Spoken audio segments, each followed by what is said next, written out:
Hey there. How's it going? Apologies for getting started a little bit later than normal. Somehow I managed to forget to do dailies yesterday, so we had to knock them out real quick here today. I figured I'd get those done before we before we went ahead and got started today. How's it going, Beer? What's up? Uh-oh. Panic. Uh-oh. What's up, dude? So we've got new story to do today. We actually also might have some polling to do. Not necessarily as far as the Summer X returning characters, but in terms of I know on the alt account we have seals. Yeah, and see we've got seals here too. So if we do the job towers really quick too, we can do 3 10 polls here. I know on the alt account we also have a vet seal we can somehow has just been sitting there probably since the anniversary or something. So we got a little bit of gen pool polls to do here today too before we get started with the story. You unlock the tourneys. Oh, congratulations. That's pretty exciting because there's like legit at least like 1,000 rubies waiting for you there just with the prelims and stuff for both the preliminary tournaments and then for the main tournaments leading up until the final fights. Like all the fights leading like before the final fight I think will give you rubies too. Maybe the semifinals won't, but like the first round and the second round will at the very least. And since we have so many characters, that still adds up really quick with all those rubies. So okay, let's hop in here. Let's knock this out real quick. Then we'll do our polls. I think we'll probably do our polls on the other account first, just because I don't know why. Just because reasons, I guess.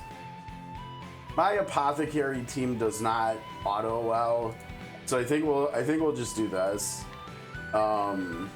Manually, they can do 5x1, but honestly, it doesn't feel like it's worth the trouble right now. So we'll just come in here and do this one. I think at least help them out a teeny tiny bit here. So we've got new Emberflame Story today. That's cool, and I believe on the main account that we're on right now, I believe we are fully caught up, so we're just going to be doing the 2 new chapters. I know we're like really heavy into For This World of Peace with SOC right now, but I've tried, over the years to do with ch.13-14, I've tried to do story on the day of, like on patch days, so I figured we'd still come back and get that done here, and then we'll go back to SOC tomorrow and next week moving forward until we finish the story, and then we'll see what we're gonna do after that. Yeah, that's kind of what I was thinking, like trying to remember back, because I did those even on the second account. I did those a little while ago now at this point, but yeah, the accessories aren't bad either. At least when the characters originally came out in the arena, I'm pretty sure those accessories were like kind of a big deal. At this point, they might not be, but they probably can still get you pretty good use as a newer player, I would think. Yeah, I mean, the one thing though that I'll say is when it comes to the arena stuff, you don't lose anything for trying. So you could just try. Like, there's probably a good chance you won't be strong enough to do it yet, but there's no harm in trying. There's no harm in just giving it the good old college try. I mean, you might get your butt kicked, you probably will, but there's like no penalty for actually going in there and giving them a try. That's fair. That's fair. That's true. Now, when it comes to stardom, I think that definitely the easiest ones to try are gonna be, I think, Ritu and Varkin. I think those are like the most accessible ones and the easiest ones. A lot of people back when they first came out thought Blossom was the easiest, but then after the first year, I think, you know, for the 1-year anniversary, they released like all these statistics on the games, and Blossom ended up not being the easiest one, even though he was like supposedly the easiest and like supposedly the first one. If memory serves me correctly, he was actually like the third one behind. I think it was behind Varkin and Ritu. But like if you look in my and you're gonna have to either scroll really far up or use the search thing on Discord. But if you go into on my Discord server, if you go into the resources channel, if you want to, and I don't normally, I usually like to go into fights blind. But if you don't care about that and you want to like find out the weaknesses and stuff, those should all be up there. Oh, that's right. Yeah. No, Tiki. I think I got Tiki and Ritu mixed up. But I think technically for me, Tiki, Varkin, and Ritu were all easier than Blossom. I knew there was one I was forgetting. Tiki. I think Tiki and Varkin are the two easiest ones. You're right about that. About Tiki.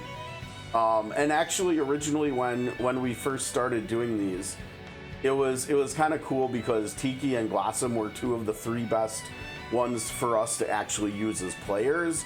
And so the fact that Tiki and Varkin or Tiki and Blossom were some of the easier ones, it was pretty nice being able to access them and use them. Like I used Tiki a lot a while ago. Like there was one point, I think in early on, I don't remember, I don't think we had the arena like on launch, I can't remember for sure, but like it was sometime within the first year of the game, and there was actually a moment where Tiki was like my strongest character. which is, you know, is something to be said at this point. But oh wait, go back in, we did an exchange. We need our stuff.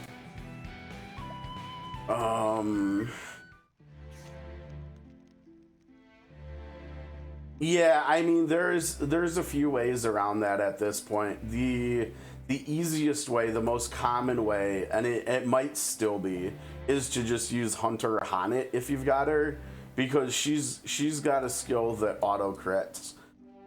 She does, and then I think Scarecrow also does. And I can't remember if like Tressa X does. She might too. I'm not sure. But yeah, it's typically, I mean, but also at this point too, right? Like we also have like magic users now who can crit. We even have some magic users like Ditrena who can even give themselves dead aim, and so like I don't remember if Tiki's weak to like light or dark, but if she is, and you have Ditrena, she would absolutely murder Tiki probably. Okay, so we're on, wait, I think we're on the main account, right? Yeah, no, we just autoed Scholar X 5x1. Okay. So that means we don't need more Gertrude stones or anything like that. Whatever, who cares? Yeah, we're mostly here for this stuff probably. We can get some more of these too, that's good. How's it going, Wiz? We got new story. We got a reason to play COTC again for a little while. It's pretty hype, and we're actually gonna do some polls today too. Now granted, the polls we're doing are gonna be on the gen pool, but still, like polls are polls, and we can still potentially find some stuff there. Maybe. Maybe, probably not, but maybe. What do I even do with this last 1,000? I don't even know. Just grab more of these, I guess. No, that's not even enough. Just grab that, I suppose. Whatever. Yeah, I mean, and that's the thing, especially for a new account like yours, Beer. Just do the ones that your roster can handle, and like some of them might be easier than others. Like for all I know, like Ritu or Yanlong could end up being easier for your account than like Blossom or something, and that's totally okay, and that's totally that can totally make sense and stuff too. So all right, we're getting a little comp rubies here. Now these, I swear, I don't remember what the threshold was. Oh good, I can get in everything in one screenshot. Once I hit a certain point, I don't remember if it was 900 or 950, the login mail from Isla started getting longer, and I ended up needing to take 2 screenshots for like most days worth of mail. And not that that's a bad thing. It's just it's a little bit extra work, but whatever.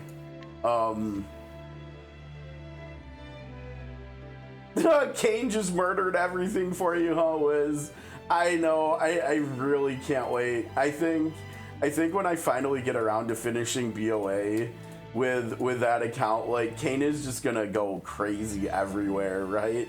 And especially for like the firefight, since Oshka does fire too.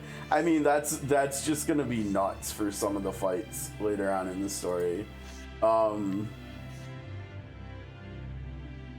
For like, you mean like character level, Beer, for doing the arena stuff? Honestly, the level stuff,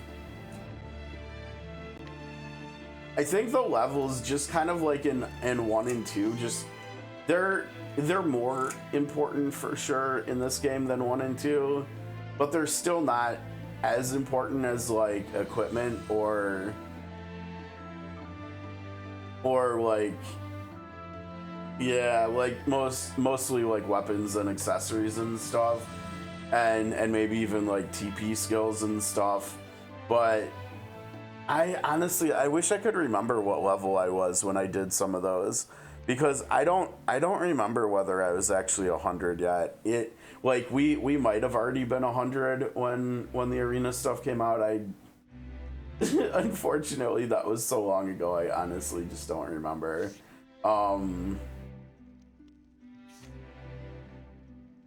Yeah, I would say just because there's other than the 2 things you mentioned, there's not really that much of a penalty for just doing attempts and stuff. I would just give it a go and see how it feels.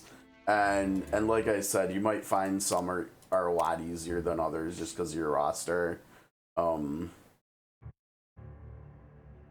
Yeah, that might be a little bit low, but honestly, if you like a good challenge, why not have at it and see? I don't know. Okay, so we'll come back over to the ult account. We'll do the polls. We'll go back to the main account. We'll do some polls, and then we'll do the story. Because I think on the ult account here, like I think this account is like way behind on the Emberflame too, and so we're gonna have to do the new stories on the main account, which is fine. But yeah, I mean, when we finally get around to finishing Bestower of All on this account, this is gonna be an interesting experience, I think, with this team right here. And you know, like by the time we actually get around to doing it, we might even have like better options than base Southern Toss here too. I mean, we honestly might now already. I'm not sure. Because we've got like Magnolia for any spear fight. Like we can bring her back in. We've got Lavina, we've got Adele and Hikari, and even Cecil might be more useful in some ways or something. I don't know. We've got Therian, we've got Rinyo. We've got a lot of options on this account for an 8th, I guess. I feel like most of the lineup is pretty set in stone here right now, but you know, if for instance, like on this account we get like Pardis or something too, I think he would probably slot in here instead of Southern Toss. I don't know if we're actually gonna have enough rubies on this account to guarantee getting him though, because we are so broke over here. And honestly, I'm not even sure where we're gonna get a lot more rubies, like other than like dailies and stuff. I mean, I guess stories. I guess I probably just need to knock out a lot of traveler stories, like autoing and skipping and stuff. I feel like at one point I did some of that on this account, but it might have, for instance, only been like the 4-star characters or something. Like we might just still have like all 5-star stories to do on this account, and like that totally makes sense. But I can do like all these stories, like all the stories we've done on the other account already. We can just do like all of these, right? Like all of these, everyone we've seen. Well, I think we still haven't done, or you know what? I think Therese is actually the only Octopath 1 character whose story we have done. I know we did Nicola. I know we did all of the 11s. I don't think we've done Moruso. I'm really happy. I think we have Tressa on this account too, so I can actually record it, because on my YouTube playlist for the Octopath 1 characters stories, right now I have Tressa X's story as a placeholder, because we did her merchant story like way before any of the other Octopath 1 characters' stories, and so like I didn't get it recorded. I'm pretty sure we did Lionel. We haven't done Zonta. Pretty sure we did Harley. Haven't done Stead.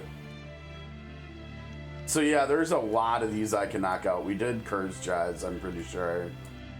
So yeah, there's still a lot. I guess there's still a lot of rubies. If I need rubies, I can just do stories like this.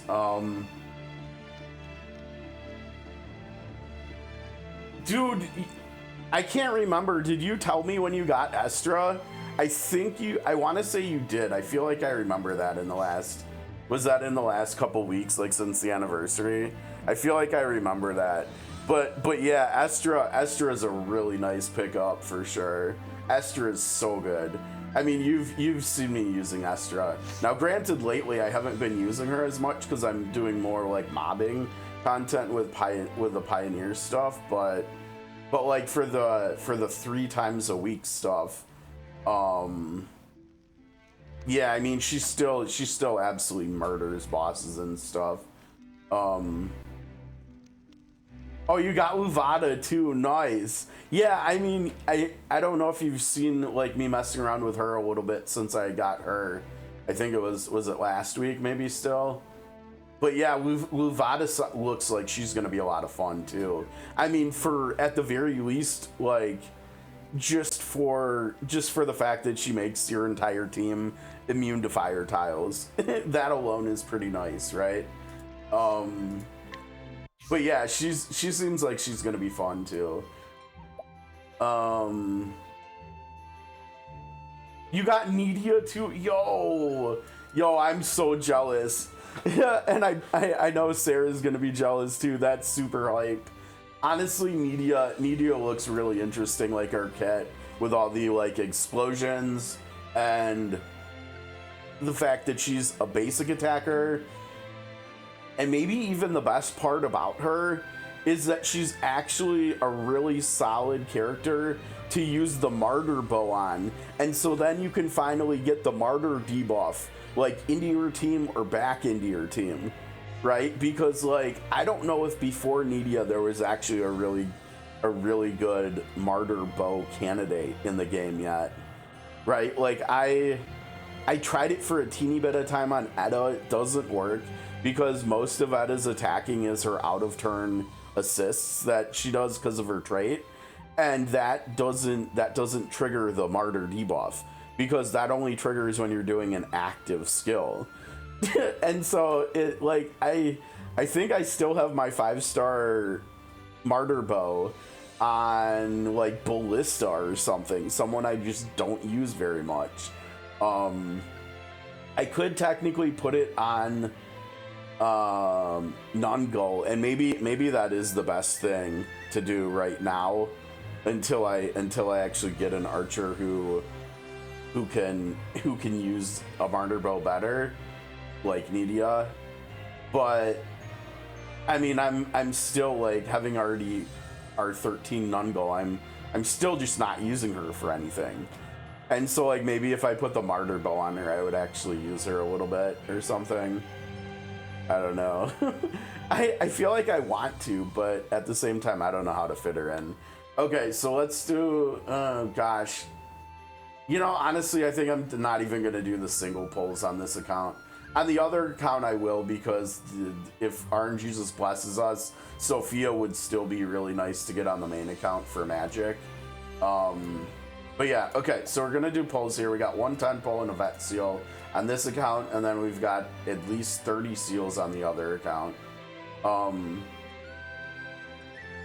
You know, Beer, I mean, these are the new summer units. These two, I would say at this point, are better, especially Tatlock. Tatlock is more general use than Bargello, because Bargello just wants to be on a fan team, which is kind of, it's okay, but it's not great or anything by any stretch of the imagination.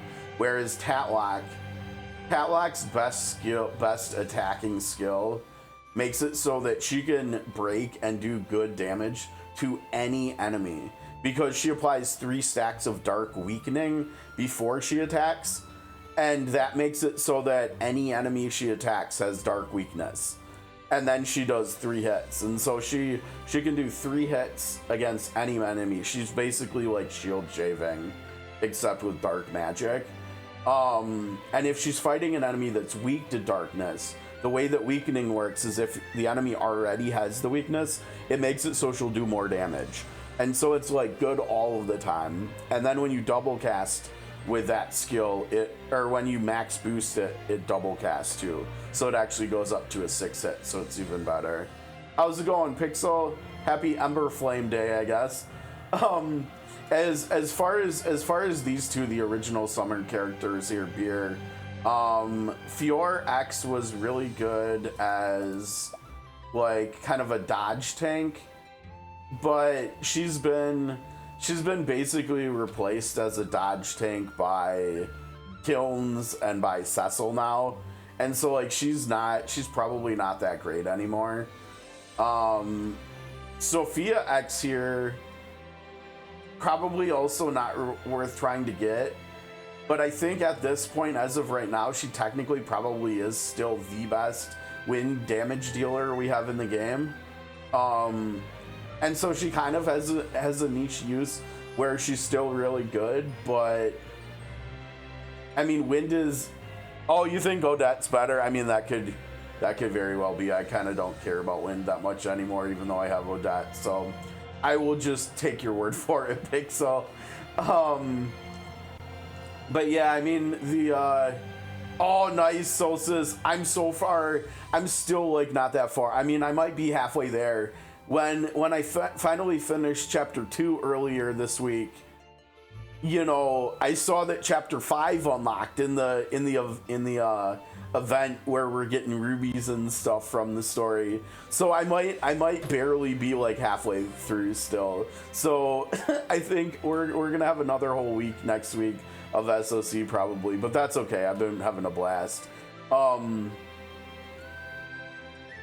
Yeah, I mean, and that's other than ISO is the rest of those characters are like, some of them are good, but they're not great, so you're not even really missing that much, except for having the best defender in the game.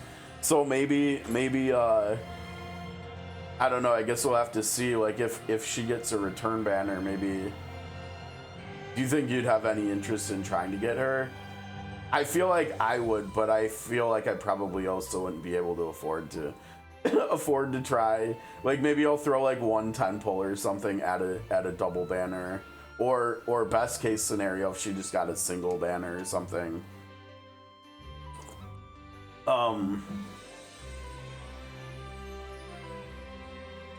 Yeah, that makes sense, Pixel. There's so many. There's a lot of decent Sacred Blaze characters now, right? Okay, so we're just here on this account to do these polls down here. So let's send it. Let's do our polls and then let's get to the story. Because if we get to the story and we get through it fast enough, we could probably still play some SOC today too. We'll have to see, but. Nope. We're starting off today cold. All right.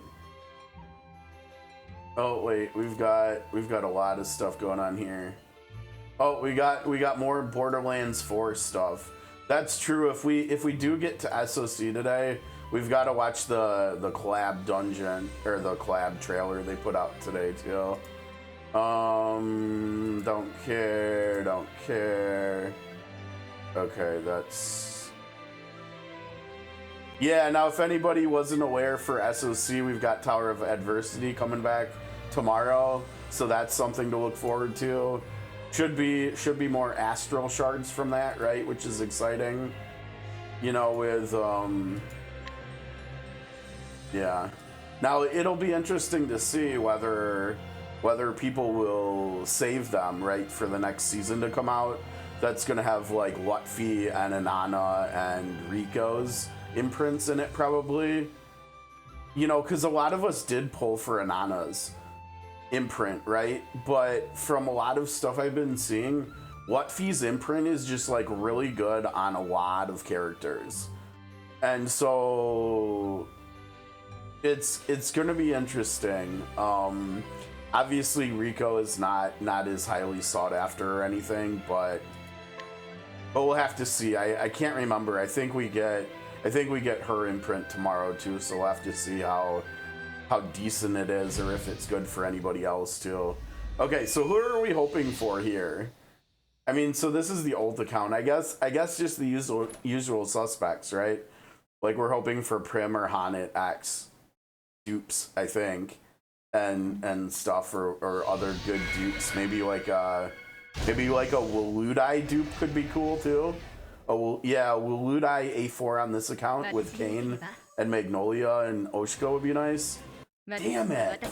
And I've already got, on this account, we've already got an Eliza dupe sitting there. I think they're probably exchanges, but I don't know. I have to look and see. That sucks though. that's not really helpful in any way. I think isn't she in one of these teams though? Yeah, here she is. But yeah, now we've got. Oh wow, dude, what? So we could literally A4 her right now. This is not very good though. Oh well, 80. You know, honestly, I wish all these dupes of her were on the main account, right? Because an 80 stat stick, I could still probably find a home for that on the main account, right? An 80 attack stat stick. Dang, that actually kind of sucks. I don't know. We'll leave that alone and we'll revisit that later.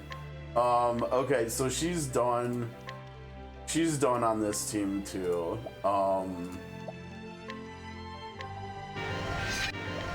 I think this was just the XP team, maybe? I can't even remember, honestly. Jeez, look at how much stuff she still has to learn.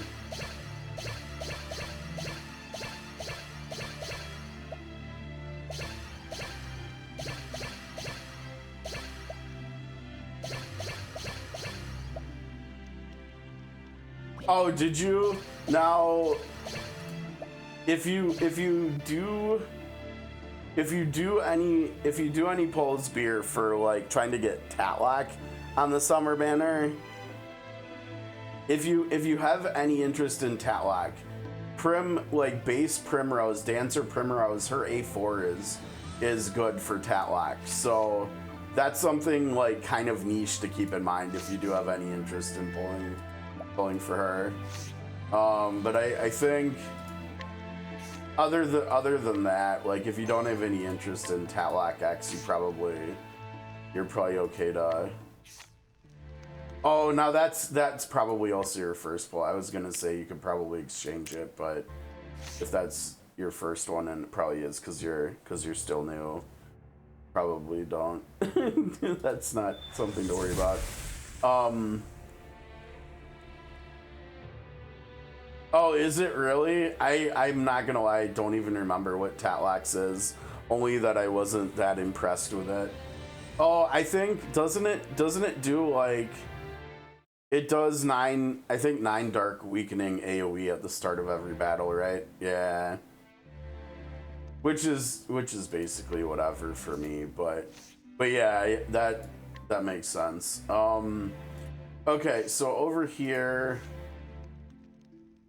yeah, we just have polls to do over here too. Okay, so let's do our seals polls, and I think I will do 2 singles on this account just for the very, very low chance of scooping up Sophia, but most likely we won't see anything there. But yeah, let's go ahead and knock these out real quick too, and then we'll get to the story finally.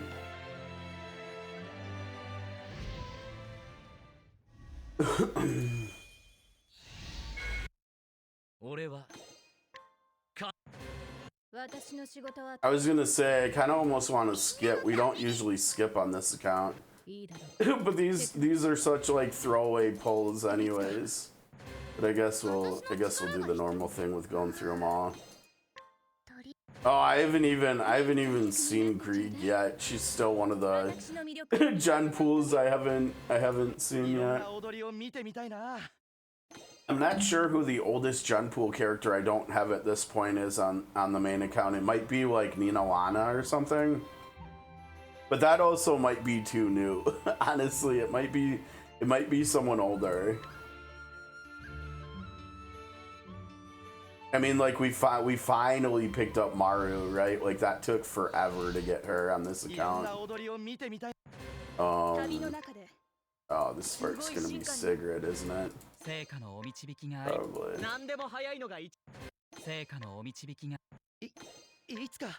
Yeah, I don't know. We might only see the vet seal hit today. These the polar rates are looking pretty abysmal here so far. What is that third? Well, I guess maybe not. 30, 40 pulls without a 5-star, I suppose, isn't that bad.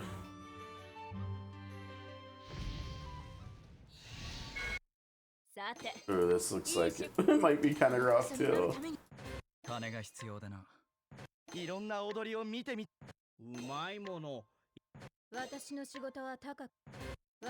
Oh, hi, back-to-back ass lights.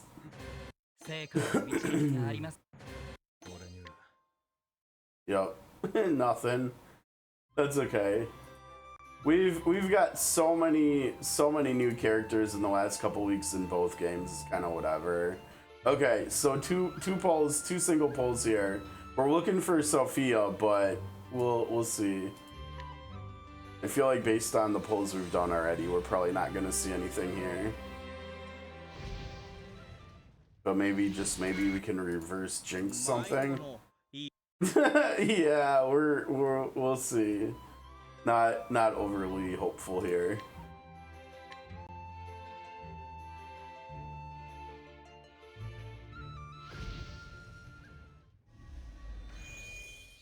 Yeah, no dice.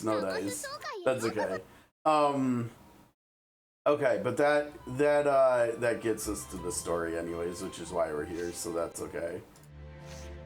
Alright, so we'll bring the main team. We get to do more Tatlock gameplay, which is always a good time, and more Rinyu gameplay, which is always a good time. I need to get more used to like swapping characters, whether it's using her or just swapping them in general. But yeah, honestly, Tatlock is what little I've done. I did do a teeny tiny bit, and if Onan was here, he would be proud. I did do a teeny tiny bit of the God, I can't even remember what the game mode's called. I've done it so little. The Cascade log. I did a teeny bit of that over the weekend.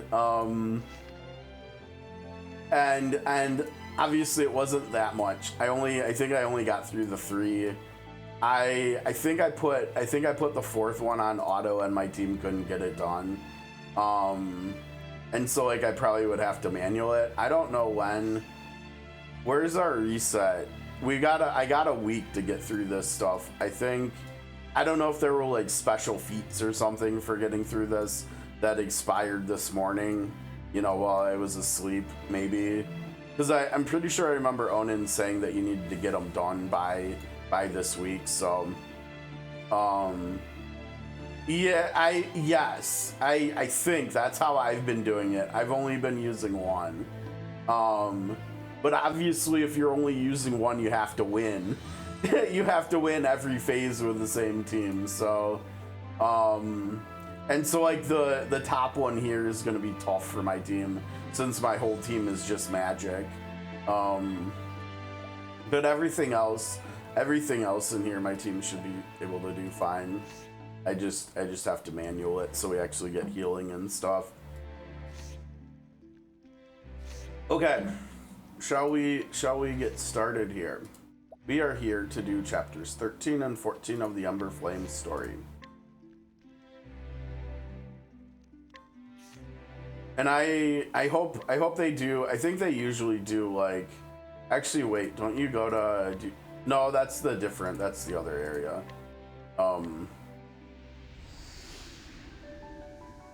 Yeah, it's kind of like some other fights in the game where they give you the option of using multiple teams, but you don't technically have to if you don't want to, kind of deal.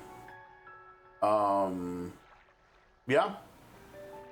Okay, here we go, folks. This is why we're here today. We're gonna do Emberflame chapters 13 and 14. Here's 13 right here. I'm gonna clear this. I'll find it on YouTube for us to watch. I was kind of just leaving it there as a reminder, but okay, here we go. Emberflame Story, chapter 13. Search for the Kate Apothecary.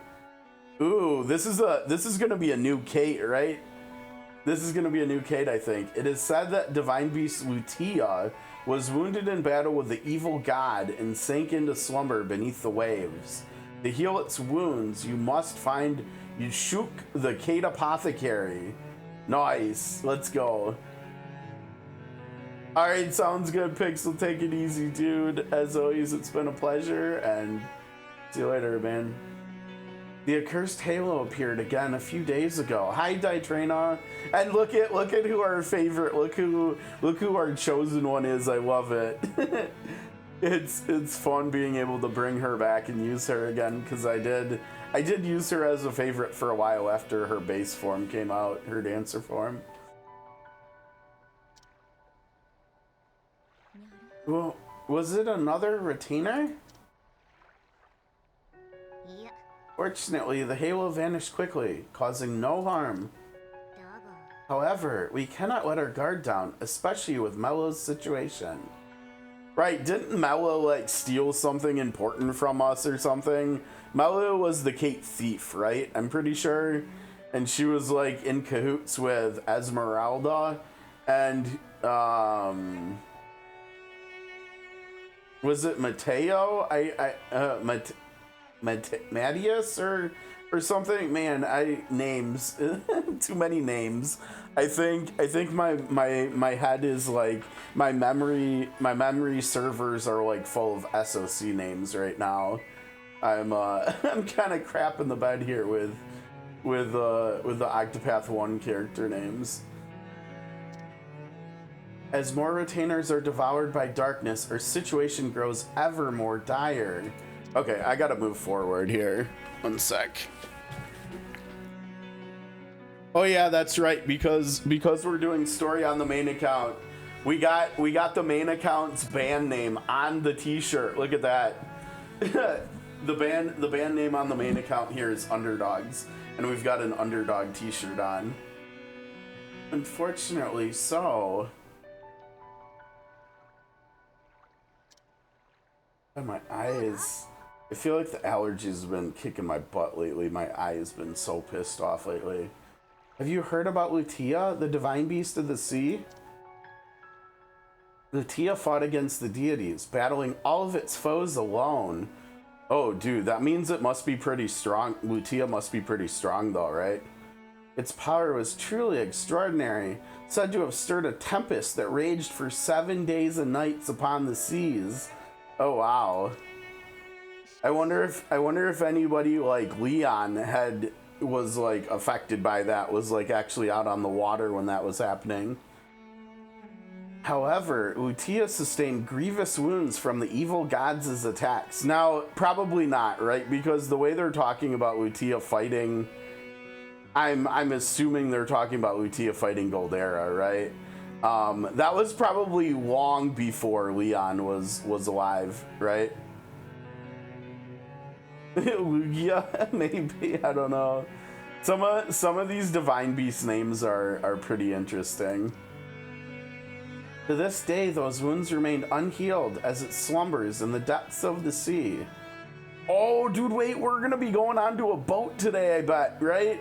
Are we gonna be sailing around like in the inner sea or something, maybe?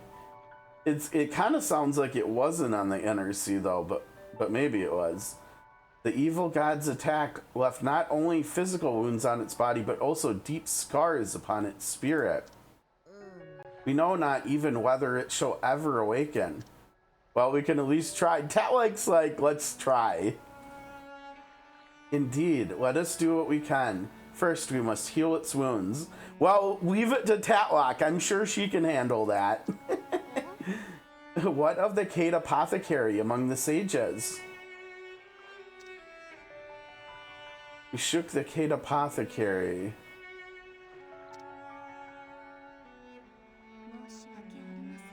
I know not where he is at present. Shook travels along the borderlands, tending to injured creatures. Well, that's funny, because didn't I just have a Borderlands 4 trailer in my notifications? That's kind of funny. He keeps his distance from towns, so he likely hasn't noticed the accursed halo. Oh, right, wait, that was without a T. That should have been accursed, right?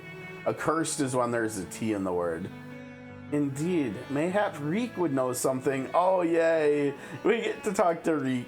Reek's a funny dude. Mist, would you be so kind as to fetch Reek? Luckily, I received word from him not long ago. He should be in the Nameless Town. Oh, there we go. Well, why don't we just go there? Understood. I mean, we could literally just fast travel to the Nameless Town, right? Oh, there he is. What business have you with Meow? Reek, do you have any leads on where Yushuk might be? I do believe I know where he is. Oh ho! As expected of a Cape merchant who roams the continent. Oh god, the Vegas Kate. I'm not gonna be able to not hear that moving forward. That's funny. He was recently delivering his provisions to the East Cyflow banks. Wait, isn't Cyflow in the Riverlands? Yo, are we gonna go get to listen to Riverlands music? That would be pretty hype. He should still be in that vicinity. Very well, let us make haste to the East Cyflow banks, Tatlock. I gotta get screenshots whenever Tatlock gets mentioned. When she's the chosen one. It's just too funny. Now I noticed when we're getting the voice acting and stuff, it's so much quieter than the music. I don't know if I don't know if I turned that down or something, but we should probably change that a little bit. Yeah, no, the voices shouldn't be that quiet. I mean, I'm still going to be talking over them, but it would still be nice to hear them better.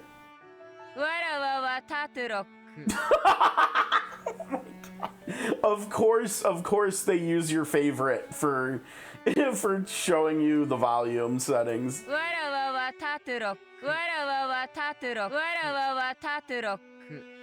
Alright, Tattoo Rock, let's go. Fantastic. Parodier, huh? Honestly, whoever floats your boat, go for it. Go all in, honestly. I got nothing but support for that. All right. Oh, wait, what's this music? I don't like this music. Are we in the Riverlands like I thought we... Yes, we are. But we're not getting Riverlands music because we're technically like in a dungeon or something. Oh, that's so sad. Okay, hold on. Let's go back. Oh, and it's from Donescu, though. So Donescu, yeah, is going to have Riverlands town music. So I guess we're just not getting Riverlands music even though we're in the Riverlands. That's honestly kind of sad, but whatever. It is what it is, I suppose. Come on, keep up, Mahina. Don't get left behind. Okay, maybe... hold on. Okay, maybe I turned up the voice volume a little bit too much. When you go into combat and Tatlock is just like screaming your ear off, you might have messed up a little bit here. Let's try like here. Because I think I had it down to ambient sound levels and that's just too quiet, but yeah, now it's at the same as the music. That's probably better. God, that was loud. My bad. Oh, gosh, it's been a long time since we've been here, hasn't it? I feel like it has. Yeah, that was better. That was better from Talak. That seemed good.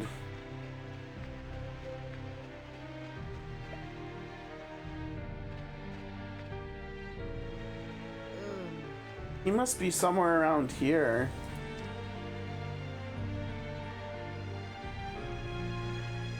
Oh, there he is.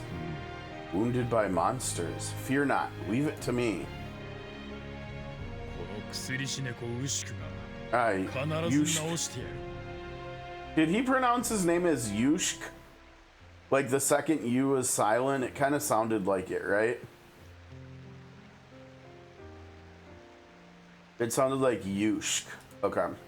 Yushk, the Kate Apothecary, shall restore you to health.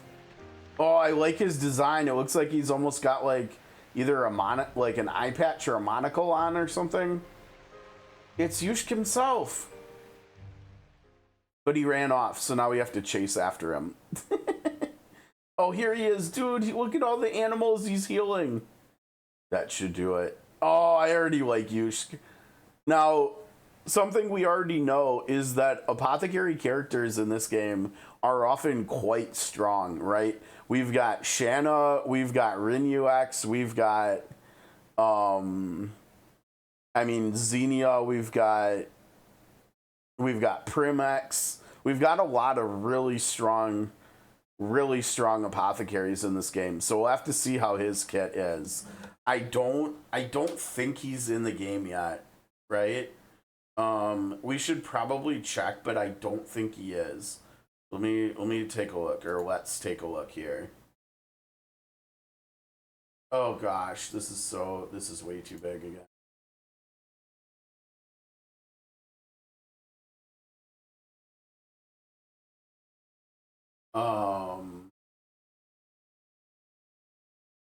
That's right. I keep forgetting Seraphina's an apothecary too. I mean, yeah, Avar is really strong. I can't remember how Signa X is. Whether she's strong, Cassie's strong. I mean, there's even like Nefty, Ogun was even pretty decent. There's the summer characters, Sophia X.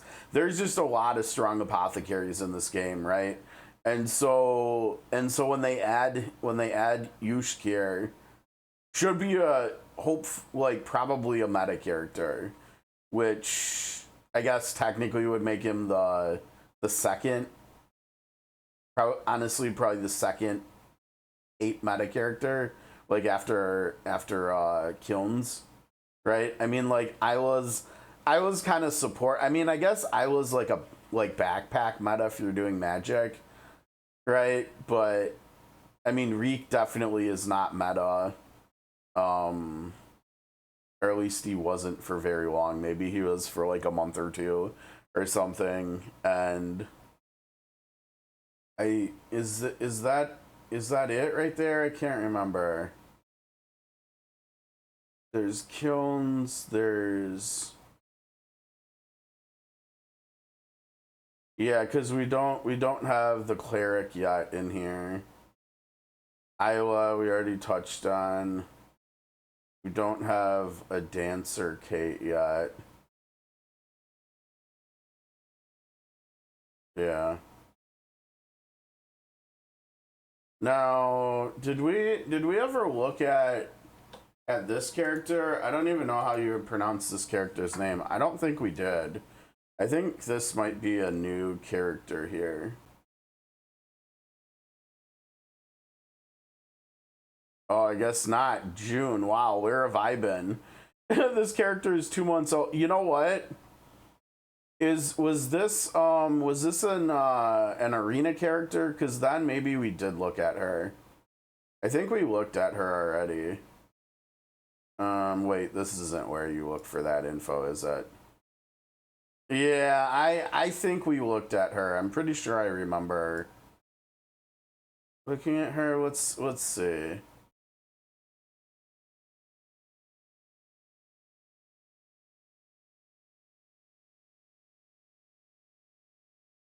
Yeah, I think we looked at her already.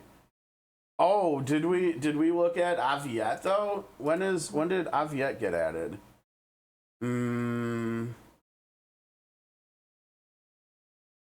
Aviette's about a month old. I don't think we actually looked at Aviette. No, I don't think Aviette is Aviette. I don't think so. Look at these scholars over here. I think they're both potentially new. This is really cool. Oh, June, really? Yeah, see, I don't think we've looked at these three characters. Let's take a look at I guess let's finish this story and then we'll take a look at characters in between chapters. Okay, that should do it. We'll come back to that. You should get the Kate Apothecary. Who might you be? I am Detrina, the Witch of Salvation, and this is Tatlock, the Chosen One. Yes. Yes, she is the Chosen One. Oh, man. I have a favor to ask of you. Humans bring nothing but trouble. Dang! Yushka has no chill. Whatever your reasons may be, I have no intention of aiding humans. Do not interfere with my healing. Now leave. Yusk!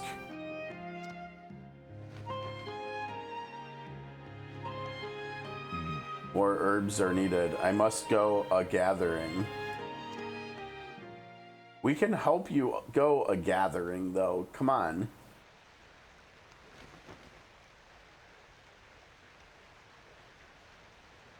Please hear me out.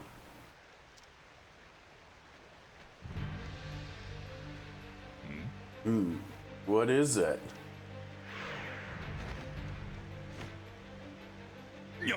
What's happening? Its heart has been corrupted. Yeah, like, subdue that creature. You don't have to ask her twice. She probably will absorb the corruption for herself to make herself stronger. We mustn't harm it. Leave this to me. Alpaca burgers. No, we can't do that. You should look out. Are you in pain? Are you suffering? Your painfulness. I shall purge it from you.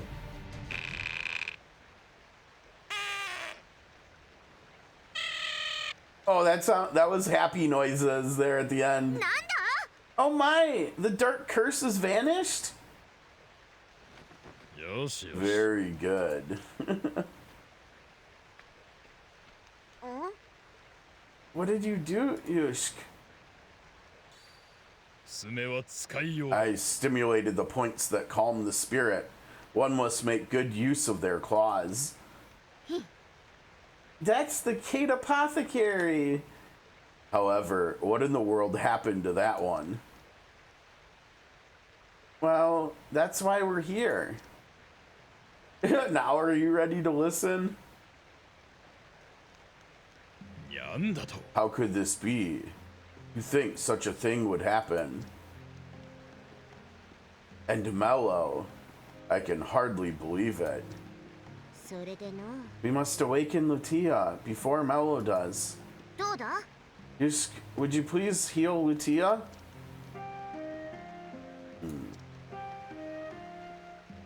Do you intend to force Lutia to fight once again? Divine beasts are not weapons of war. I know. However, I cannot stand idly by and watch the Eye of Calamity be revived.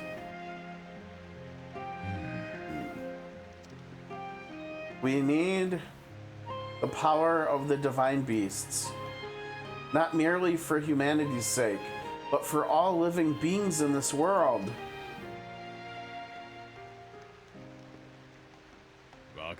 I understand. Honestly, you know, the more I'm thinking about it, I kind of hope that the Emberflame story here is also in Zero.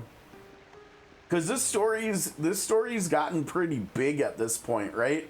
I mean, we're doing chapters 13 and 14 today. That's a decent, like, story chain that could be like a side story or something in Zero. So I kind of hope we get into all this stuff, because the Divine Beast lore it's getting more and more interesting the more they add to this story.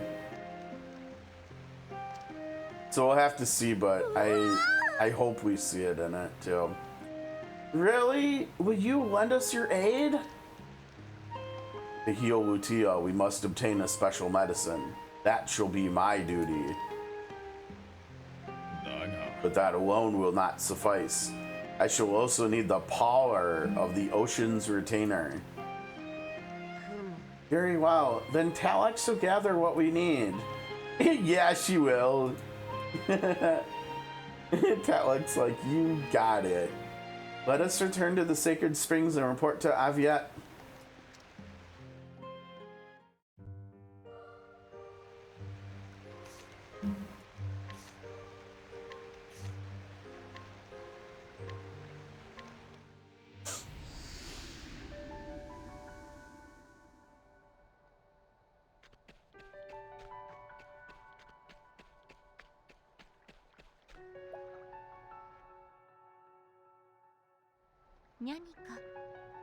Have you met with Ushk?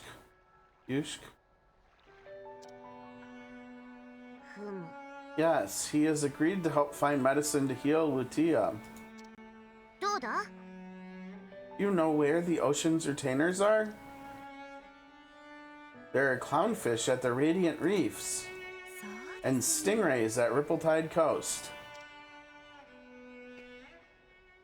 Outlock, please give me the ring. Uh-oh, someone got really good luck in Marvel polls, it looks like. Tatlock willingly handing over a ring. You're right. Hear me, lost words. Borrow now the power of the blue flame and be unleashed. Meow.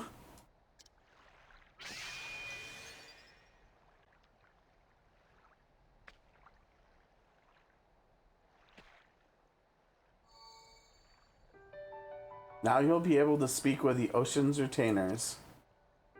Please collect their spirit embers and bring forth the keepers. I'm counting on you, Tal. That's so good. I might have to make that my thumbnail for for today's video. Okay, let's see, where are we going first here? I think Rippletide is closer, right? So why don't we go do that one first? I'm assuming, right? Isn't the other one like... What coast was the other one even? It wasn't Ripple-Tide, which means it's probably like... it's not there either. Huh.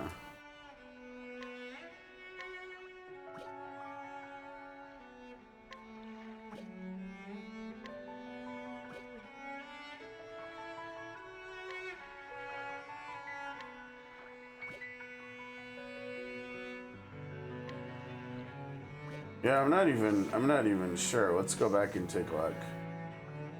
Radiant Reefs, where is that? Oh, that's right there. Okay. Yeah, Ripple-Tide Coast is still, or wait. No, we're up here, so this is actually closer. Okay, we'll do this one first then.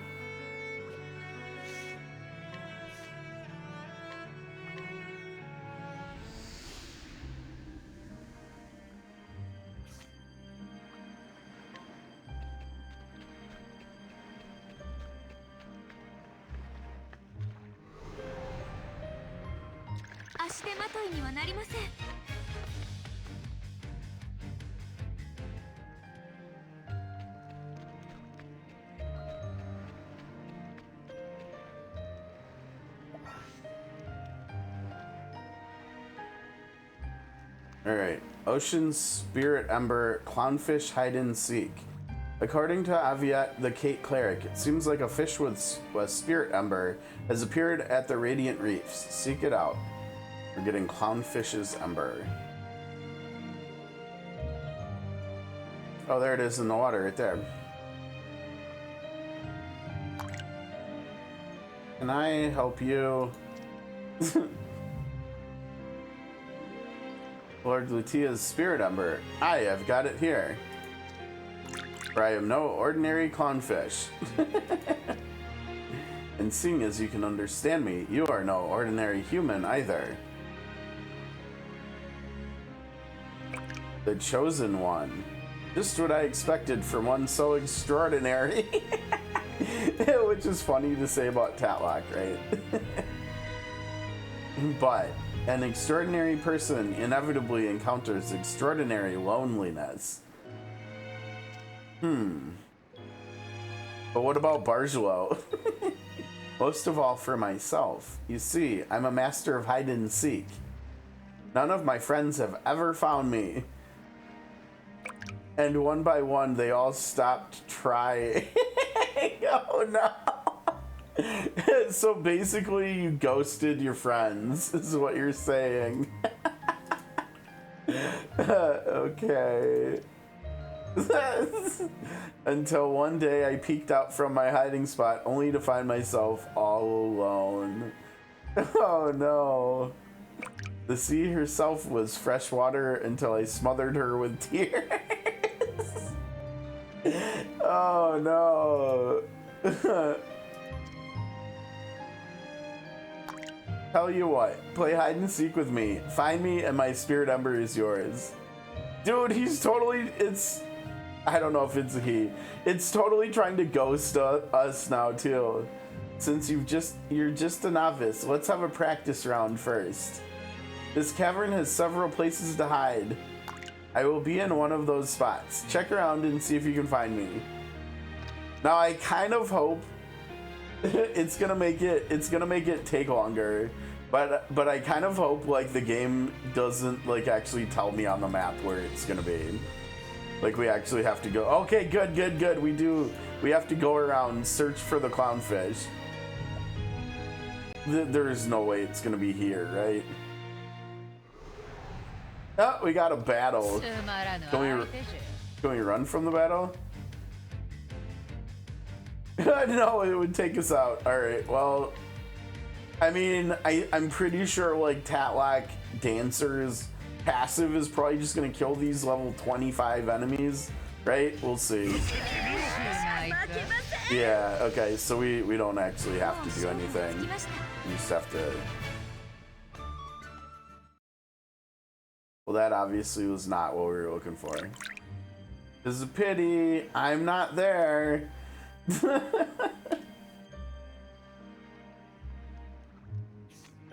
What if it's like up here or something?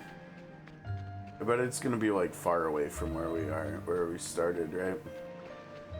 But it does also have to be near water.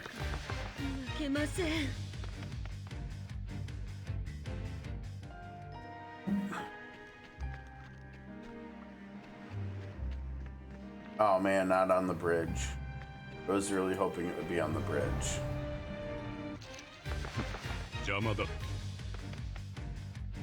Whose voice was that? It was very deep, wasn't it? I think it must have been Oswald's voice. Oh, what the heck? It's not over here. It doesn't actually look like there's that many places to check.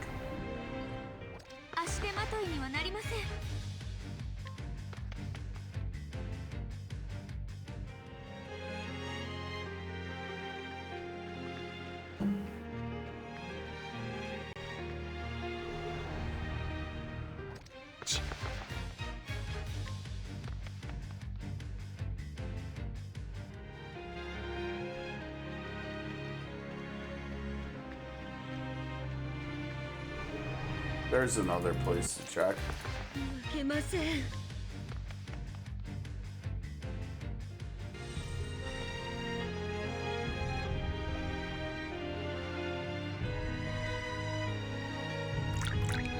Well done. Do you understand how to play now? I haven't felt this alive in many ages. Now, no more holding back. The area is vast, so I will give you a hint. Where do shadows dance orange? That's it. You must not return until you find me. Oh gosh. That's not a very big hint. Is it still supposed to be? It looks like it's still in here at least. Okay. That's not that bad then.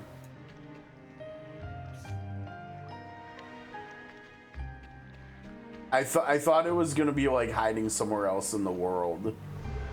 It might be, I don't know, but like the quest is still showing that it's in here, so hopefully it still is.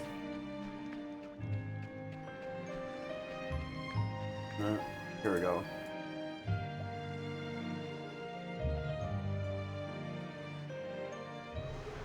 Oh, dang it.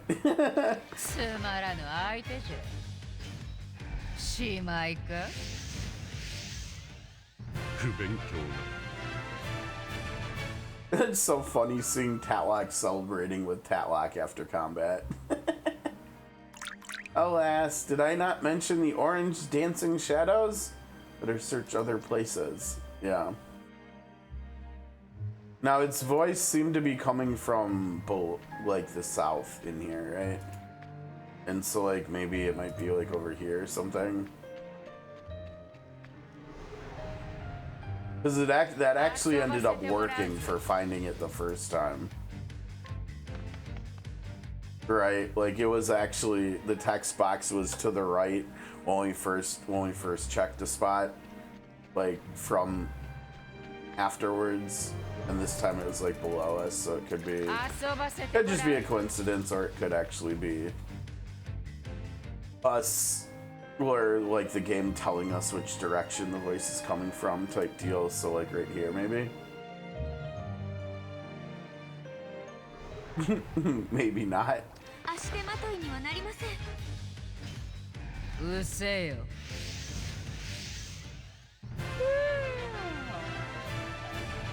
She's stretching and she yawns. Perfect. Alas, yes, you did. Oh, now it came from the northwest. That's not good. Oh, maybe it's okay. Maybe it's up over here. There we go. I bet it's over here.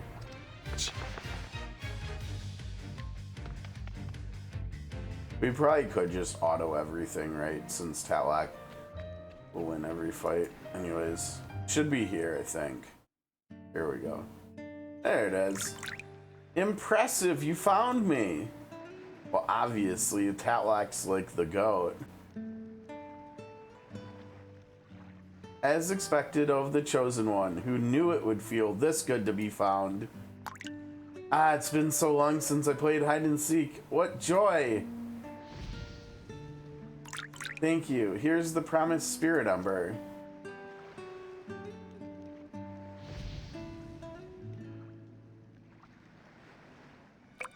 Has Lord Lutia hidden itself as well? I haven't seen it for long. If you see Lord Lutia, pray give it my regards. Didn't we already hear that Lutia was a she? Whatever, it's fine.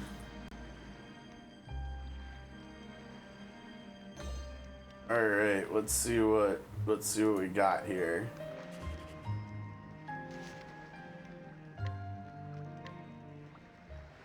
Now, Beer, since you're new to the channel, you probably don't know, but since we have so many keepers in the game at this point, I started naming most of mine after like my followers and stuff. So I think this might be you right here. unless you object or want to be the other one. Let's see. Grant master your ability to dodge some physical attacks and magic attacks. Okay, so you can get one stack of sidestep. It is definitely more so magic inclined than physical, which is good. So we can get it up to 67 magic attack, 720 HP. It's not bad. But yeah, unless you have any objections, this is gonna be you right here, I think.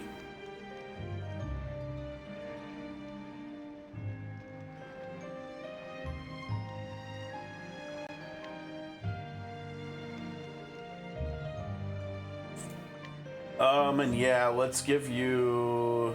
Oh no, not here. Yeah, we gotta give you to someone who's in the either the XP team or the hunt team.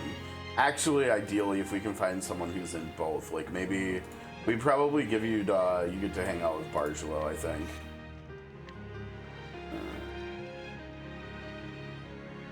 We've got to get a few others. Zelda needs to get in there. The Quays need to get in there. Okay, let's see who else is in both teams. I think Cecil probably. Yeah. Jane is not in the XP team. Okay. Neither is Rondo. Wait, why is Ogun still in here? Okay, who's over here? We could put Jane in here for Ogun. I think we want to do that. And then we can give Jane a keeper too.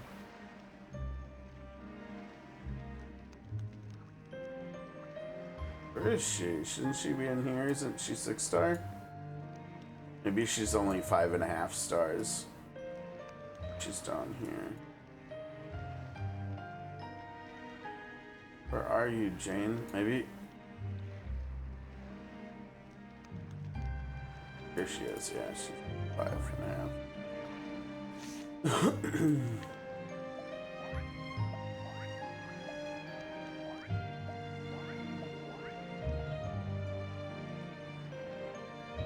Actually, for XP teams, these two should not be in here anymore, since their limit broke into 100, right? I think probably not. Unless we just don't have anybody else to do. But I think we probably should have other people to do, right? We've got those three, then down here we had...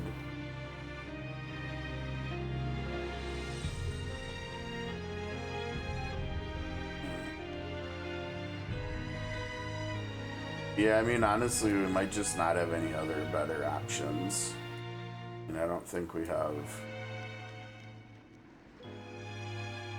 Rondo. Rondo's a better option.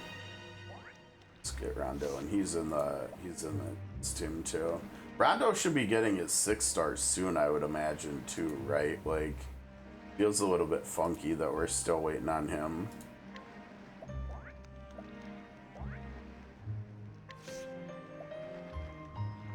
Yeah, so now we've got these 4 here, and they can all take keepers, like low-level keepers. Oh my gosh, we've got so many too that need to come up.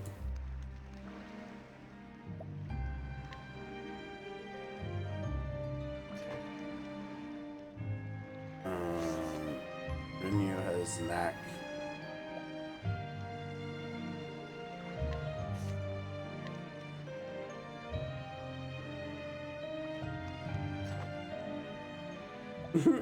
Yeah, we got some keepers like either wall or after we were doing Expedition 33. So we've got the the Expedition 33 keepers here too. We've also got Terran. Gotta get Terran leveled up. Is that everybody here? Yes. Over here, Adele, intake. We've got to level Annie up too. Man, I just have so many keepers that aren't fully leveled yet. I mean, we've got Flame, we've got Adele, Ashy, Neck's not even fully done yet. OSU, Sarah's not done yet. Vash is, gosh, yeah. I've gotta get on this here. This'll definitely help, especially with these four. They'll come up pretty quick by being in both hunts and ads, for sure. Yeah, apparently I've been kind of slacking with keeper leveling here. Whoopsies.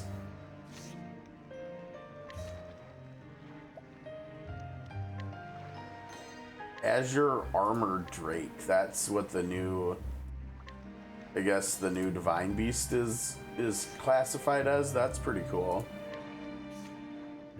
Okay, now we're going over to Rippletide Coast, which, yeah, will put us in Rippletide. Second.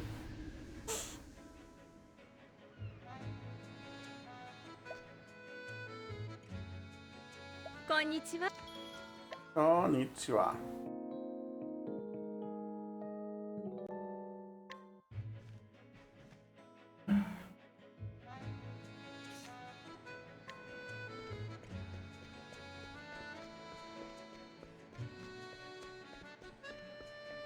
Pretty cool. We'll be back here in little under four short months here.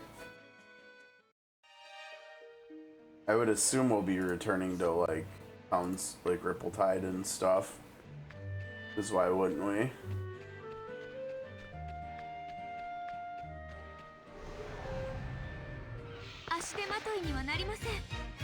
I think we probably do just turn auto on because we're not going to be using SP that much, I don't think, with Tatlock here. And honestly, it's almost as fast just to do the fights, I think. Oh, alrighty. No. Oh, yeah, they have to wait a whole week. So this restaurant in Milwaukee, like decades ago, like 30, 40 years ago or so, made this promise that if the Brewers ever won 12, for whatever reason, I have no idea why this number came about, but if the Brewers ever win 12 games in a row, they would give out free burgers to people. Well, the Brewers won game 12 in their current winning streak yesterday. So the projections are that they're gonna have to make around 100,000 burgers or something here, which is kind of crazy.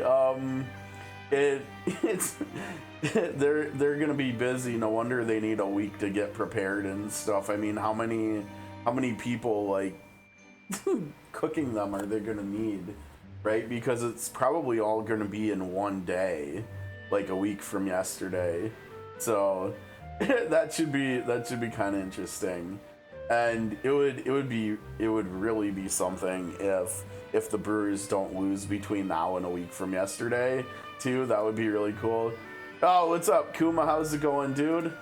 We are working on the new story today. Have you done any or all of it yet? So we've got Ocean Spirit Ember here. Restore the ocean's beauty.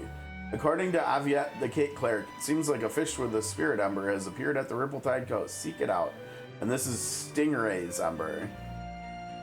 You haven't? Okay.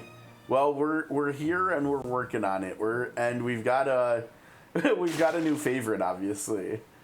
Goodness me, why would such a thing be here? You can understand me. Good. Just listen to this. I am furious. What wretched luck. Some fisherman threw a torn net into the sea. The nerve. Oh no, are you tangled into it? I was swimming over to reprimand him when I got tangled up and washed ashore. Thanks. Unfortunately, the pulls were not good. I ended up having to go all the way to Pity to get her. And along the way, I got 3 Bargelows, which is not what I wanted at all. And then the kicker to that was, obviously, this is on the main account with all the magic. But on the alt account, the week before, with my pulls for Kane on the collab banner, I had to go all the way to Pity for him, and along the way I got 3 Rydias or Ophelias, and so like I got the wrong character on both accounts. I really wish I could trade Ophelia X for Bargelo X, because Bargelo X would be amazing on the second account and Ophelia X would be amazing on the main account. But unfortunately, they're on the wrong account, so they probably won't either get used. Like neither. I mean, I'm gonna try to use Ophelia / Rydia on the ult account a bit, for magic coverage, because I think she's straight up just like a better Cyrus. She's kind of, she's probably not quite as good as Oswald, just because his follow up attack passive is so good for team wide damage, but since I'm only using one magic user, Rydia probably technically is better than Oswald for that account. So it's not bad. It just wasn't what I was looking for. I mean, if I would have got 3 more Canes instead, like that would have been amazing. For one, getting him to U10 would have been great, and then getting him to A1 would have been really nice too. And unfortunately, we couldn't do either of those things, but whatever. I still got the 2 characters I wanted, so there's that. Oh no, you're gonna have to swipe for her. Based on what little play I've done with her so far, she seems to be worth it. She's really strong. She hits so hard, like even against like non-broken enemies, even if she's not like max, well, yeah, I guess it must be when she max boosts. But she's hitting like non-broken enemies max boosted for like, I don't know, it's like 30, I think it's around 33 to 45k damage per hit, and she's doing 6 hits of that, and to targets that aren't even broken yet. It's pretty good damage. It looks like she's gonna be pretty good. And obviously with me trying to do just magic on this account, she fits in perfectly here. Like she's just gonna be a staple on like every team I do. Now the only downside to that is that that's less value for Oswald, right? Because she's not doing fire, ice, or lightning, she's doing dark. But I think probably her damage like makes up for it. And it's also gonna mean like with her doing dark weakenings and stuff too, like when we get Seraphina, like I can probably just use her and Seraphina and Ditrana for like every single fight. Maybe we'll have to see whether Tatlock can sustain doing dark weakenings for multiple other characters or what, but yeah, it's hopefully gonna open up some other ways for me to play this account moving forward. We'll have to see though. By the time I wriggled free, I was scraped nearly to pieces. The ocean is not a dumping ground. How's it going, Destroyer? How's it going? Happy Emberflame Day to everybody. You're seeking Lord Lutia's spirit embers. Quite impertinent to make demands of one so wrong, Desai.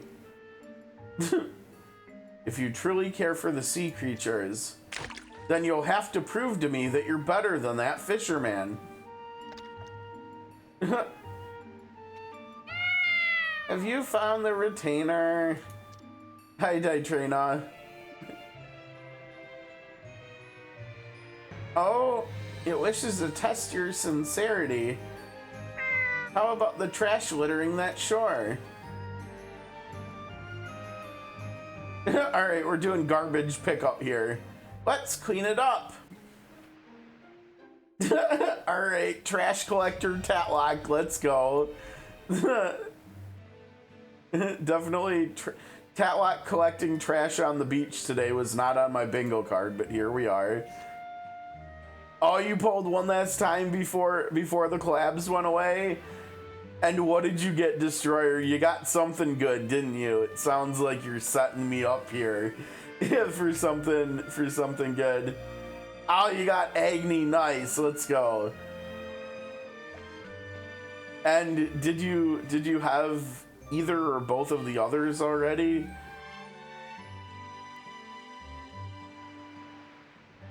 Two out of the three, nice.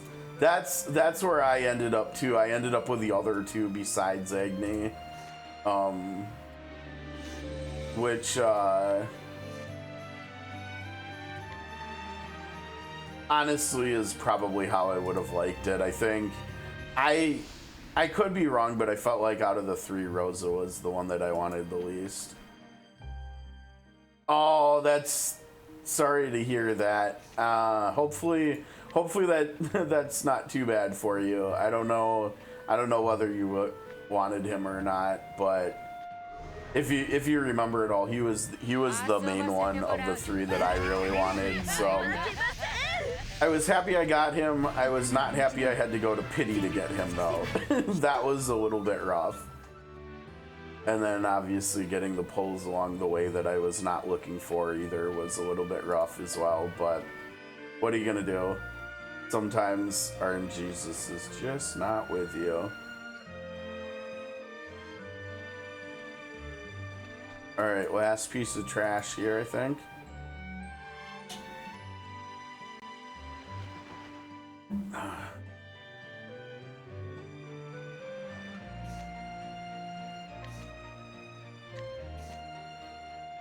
Oh wait, where do we go? Oh, right there.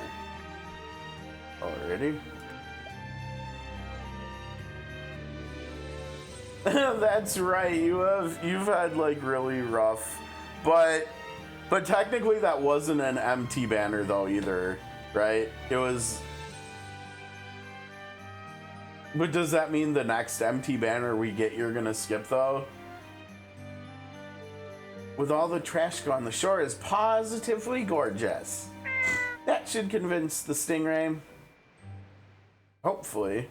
I guess we'll have to see. Yeah, I don't know. I feel like on the whole I've had not the greatest luck on the collabs. I mean, like with Triangle Strategy the first time around I did get Fred who I wanted. But you know, I didn't get Roland, but I guess at the same time technically when that collab first came around I wasn't really looking for Roland until I realized how good he was. And then I guess maybe I'm wrong. Maybe my luck hasn't been that bad on them, because then when it returned I got him and it didn't even take that long, if I remember right. I think I walked into Roland like 50 pulls into the banner when it returned or something. Oh, are you, if it is Tiziano, are you gonna skip it? I think I skip it on both accounts either way. Because I mean, obviously for this account I don't care about him, but then for the other account it just doesn't have enough rubies. And I think the next character we probably try to get on the ult account is Parties, so we have to be very much so in save mode over there right now. And similarly with this account ended up having to use way more rubies for Tatlock than we'd hoped. And you know, the rubies that we ended up spending to get Rinyu were not in the budget, right? Because originally I was not planning on pulling on her and the only reason we did was because she got buffs and stuff that ended up being quite good, and now she's actually going to be really good for this account and stuff. But yeah, we definitely used way more rubies on this account than I intended to, and I'm getting a little bit worried because I don't know how soon we're going to be seeing Seraphina in parties, you know, and next up for this account is definitely Seraphina, I think. So hopefully we'll have time to get back up there and to 4,500, but it might not happen. We'll have to see. Hopefully it doesn't mean we can't get her, but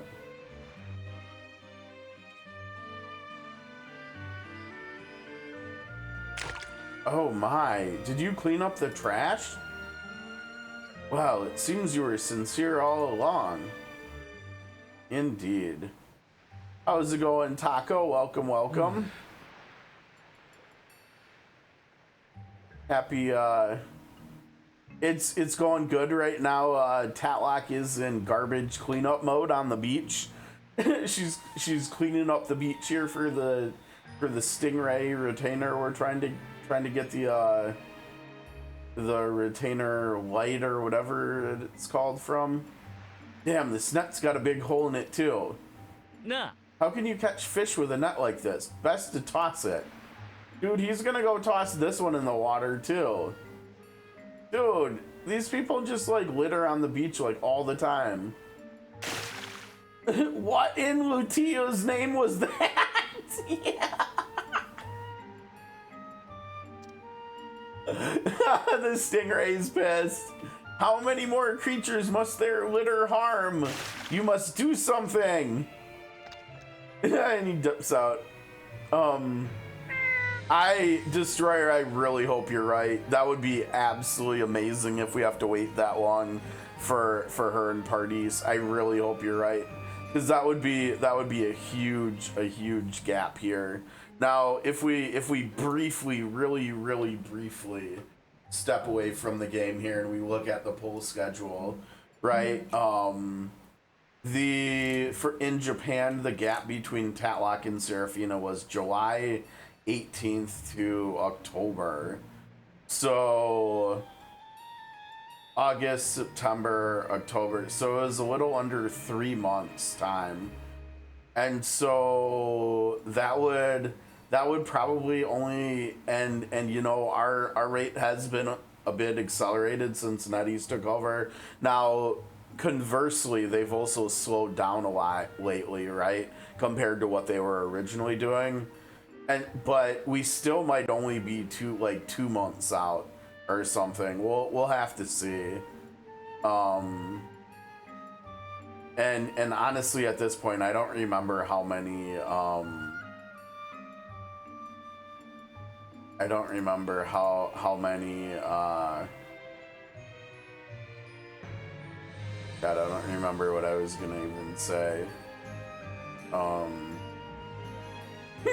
Yeah, I don't know what I was gonna say, but yeah, we'll have to see. We'll have to see how that goes and stuff, and whether or not we get screwed out of getting her. Yeah, the anniversary. Well, like it depends, because remember, now we have to take into account both Global's anniversary and C's, right? Because we merged. But technically, they almost fall around the same time, although they alternate, right? Like, I think like a month ago or 2 months ago or whatever, we had basically I guess it was like a little under a month ago, like 3 weeks ago. We basically had our 3-month anniversary, and I think C had their like 1.5. It was around then, so they called it something different. But it was basically like C's 1.5 year anniversary. So like with that in mind, that logic definitely holds true with what you were talking about with January, right? Where actually it would, and it might even be more so like February. I don't know. That feels like a long wait for Seraphina and parties, but maybe it makes sense. I'm not sure. We'll have to see. But I think there's probably a better chance that we see them, unfortunately, like either in October or November, like in a shorter amount of time rather than a longer. But hopefully you're right. Hopefully you're right. I hope I'm wrong. I hope you're right. This problem can only be solved by you. Human, talk to that fisherman. Why didn't you say Tatlock? All right, Tatlock's got to go give these jerk litterers a stern talking to. Are they up here on this other beach now littering too? Seriously?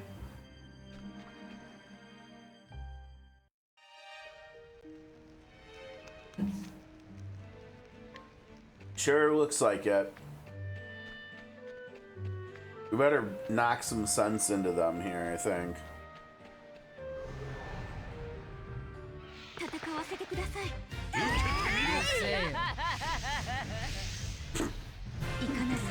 Tatlock's laugh after sucking the souls out of the enemies will never get old. Such a character.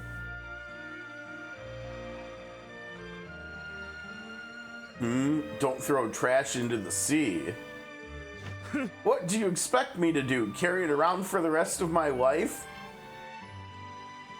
Sorry, but we've got bigger fish to fry than to play trash collector.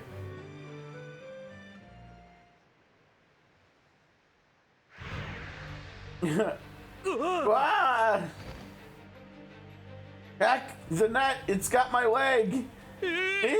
Help me. I'm saved. Now throw your trash out, you jerks. Sorry about all this. I guess littering is dangerous. I won't do it again, I promise. That went a lot smoother for them than it could have, right? Especially since Tatlock was the one dealing with their littering ways. I wish we could teleport like directly to quest givers or something. But we've got it pretty good with fast travel in the game, so I guess I can't really complain that much either.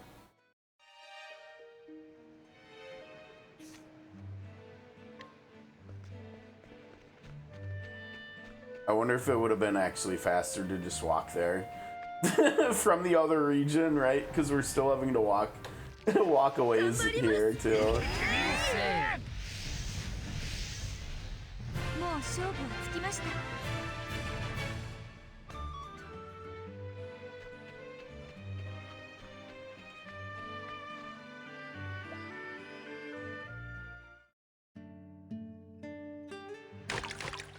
There hasn't been any trash on the shore lately.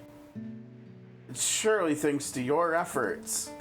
All my friends in the sea are swimming safely and happily. The Spirit Ember is yours. Take it. Alright, do we have anybody else in chat that isn't a keeper in my band here? We'll have to take a look. I wonder how Lord Lutia is doing. I heard it was injured.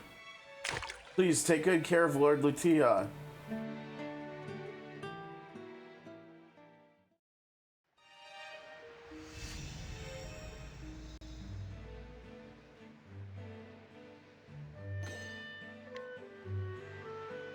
Alright, let's take a look here. The keepers are these like pets that we get here that you can equip on your characters to get more stats and stuff. And they each have a unique skill that you can use too, with like cooldown, like a cooldown. But you can use them, most of them, or maybe all of them, I can't remember, like unlimited times in combat. You just gotta wait on the cooldown. Yeah, it's pretty neat. We'll have to see whether we get this in Octopath Zero later or not too, because it's definitely a way that they that they made combat expand more. Oh, this one's good. Raise Master's physical damage. And up to boost 3, so this number probably can go up to 15%, right? Well, wait a second. No, it probably goes up more than that, right? Because 1 BP, it might go up to 20%, actually. I don't know if you're any of my keepers here, Taco. I think unless you have any objections, I think this is gonna be you here. Now, the question is, do we add the numbers too? Yeah, let's add your numbers. I think we've done that with the others too. So here you go, Taco. You're a stingray now. Congrats. Yeah, because like I think, actually I can't remember. Let's see. Yeah, we've got like OSU has numbers, NEC has numbers. I think Destroyer's name was too long, so Destroyer has no number, and not even his full handle. But yeah, so I've got a lot of followers in here on keepers' names at this point. Most of the keepers are people who follow me. There's a few individual ones like Mahina, whose name, and Lind and Mafa and Ari, whose name I didn't change in Lulu, but I think they might be the only ones. We even have a few like Scooter and Clyde who are actually like cats that that I've had in my lifetime or friends have had or something. And then at one point too, we were getting a lot of new keepers, and it must have been back when I was still streaming Expedition 33. So we've got like Ciel and Gustav and Lune and stuff too. Esquier. Esquier's a little rabbit. That's kind of funny. I don't remember that. Monaco over here. Yeah. We've got the E33 crew too. Okay, let's see here. Alright, so we should be able to go back to Aviette now, right? Yeah, perfect.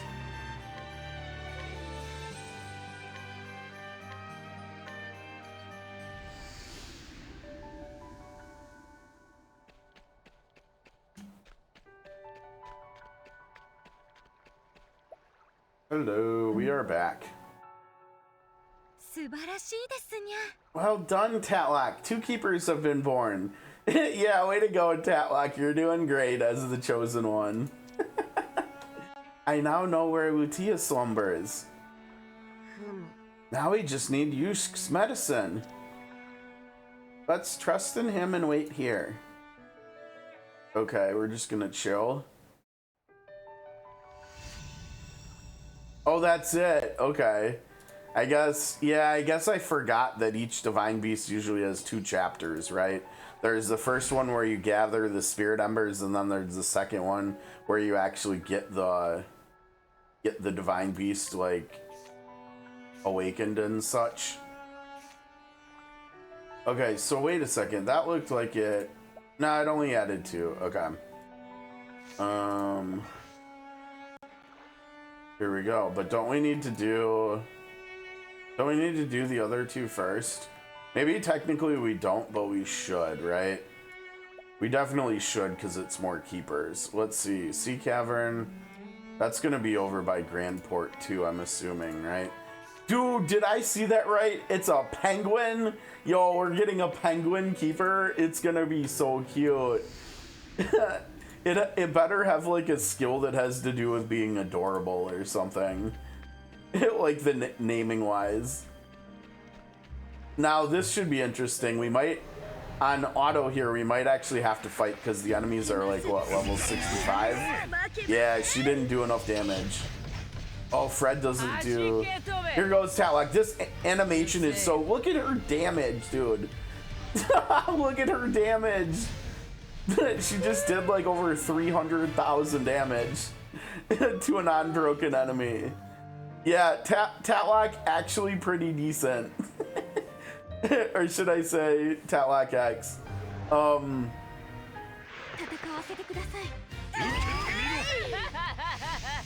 Yeah, that would be crazy if it had enchant built in too. That might just be too busted though. Yeah, I was like, wait, Nettie's has something like charm. Oh my gosh, look at the penguin. It's so cute. Ah, my head spins. Ocean Spirit Ember, search for paradise. A penguin possessing a Spirit Ember has been spotted in the sea cave. Okay, let's get us a penguin here, folks. This is happy days right here. Penguins are so cute. Oh, yo, wait, get it! Oh my gosh, I was too slow. Tatlike literally ran up and pet the penguin. Keeper. Sorry, I'm feeling a bit dizzy. Julio, what's Julio doing here? Is that bird there? It's a penguin. Very, very astute observational skills here, Julio. From what I've researched, penguins live in cold climates. What's it doing somewhere warm like this? In any case, it was well worth coming here to see it. Why are you here though? How did you know to come here to see it? It's not every day you see such a rare specimen in person. First, I'll run a quick physical, then... Yo! That penguin packs a punch. But that's the capriciousness of the sea right there. How fascinating. He just like makes up reasoning for why the penguin kicked him in the head. Like the kid said, my friends and family live in cold water. But I left them all behind to seek new horizons, traverse new waters. Turns out these new waters are a bit too warm. The heat's making me dizzy. Huh? You're seeking Lord Lutia's spirit embers. The Chosen One. Bit of a pretentious title, but I see you've got guts.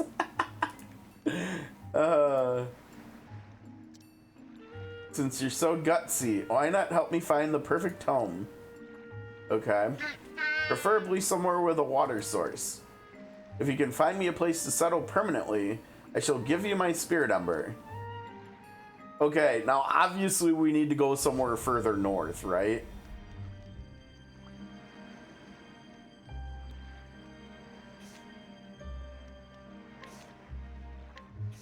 Dude, why are we going to Sunshade? It's hot as hell there too. What on earth? We're not. Oh man, what the hell? There's no way it's cooler in Sunshade. We're literally going from the beach to the desert. I hope this is just one stop along the way, because there's no way this is where a penguin should settle, right? I mean, granted, we are at the north end of the desert. Hi, Odette. How's it going? There's water. Yup. It's gonna be way too hot here, though, right? And the music. He's like, it's hotter than Brand's Forge here. For anybody who doesn't remember, Brand is the warrior, god, right? The stories today are cooking. They're so funny. It's even worse than the last place. I guess being the chosen one doesn't guarantee any brains. Yo, and saying that to Tatlock is even funnier, right? I know, I can't stop laughing either. This is hilarious. Tatlock. I mean, I guess there's water. Yeah, I mean, Tatlock got 1 out of 2 things right? Oh my god. Oh lord. Tatlock, get it together. But I'm looking for somewhere cooler. This place won't do. Tatlock, go to like Ember Glow or something, seriously. Emberglow Wilds, here we go. Alright, now Tatlag is paying attention. What the hell? Tatlag's like, yeah, the beach is too hot. We better go to the desert instead. Now, you know what? No, never mind. Never mind. I was gonna say something, but yeah, never mind. Oh man, the music. I love the Winterlands music here in this game, in this world. I mean, don't get me wrong, I love the, or wait, is it the Frostlands? The Winter, yeah.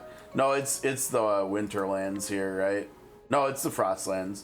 Winterlands must be too. The Winterlands music in 2 is good too, but it's a little bit different. This is like warm and cozy old music. And like the Winterlands is more like melancholy and almost like, I don't know, lonely music, it kind of feels like. You think this is gonna be wrong too, but yeah, because she got 1 out of 2 things right again here, right? Like she got the cold, but she didn't get the water. There's no water here. I mean, there's snow, but that's not solid water for the penguin, right? Now, correct me if I'm wrong. Is this the tree in Sophia's story that she's like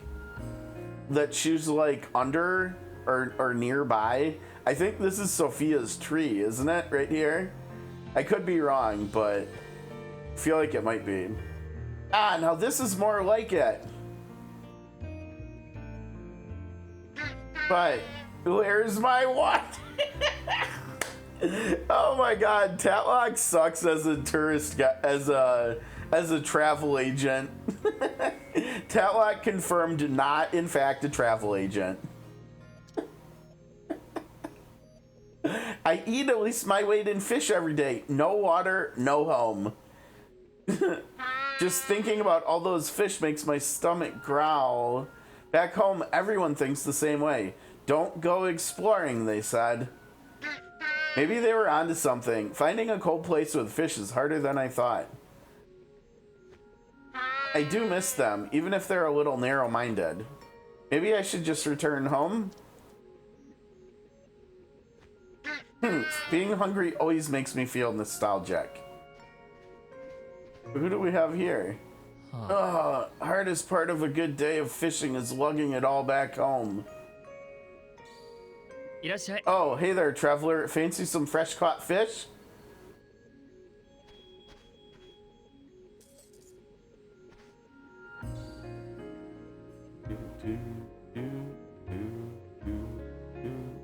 It's spawning season in the frozen rivers of the Flames Grace Wilds.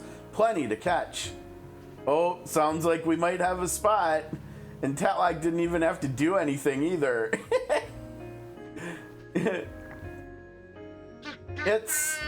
It's delicious. Each bite fills me with such hope. Oh man, if only we had Agnia over here as our favorite right now. That would have been funny. Take me to where these fish could be found. Okay, so he said the Flames Grace Wild, so we shouldn't be too far, I don't think. Hi, Eliza, who's like right next to us.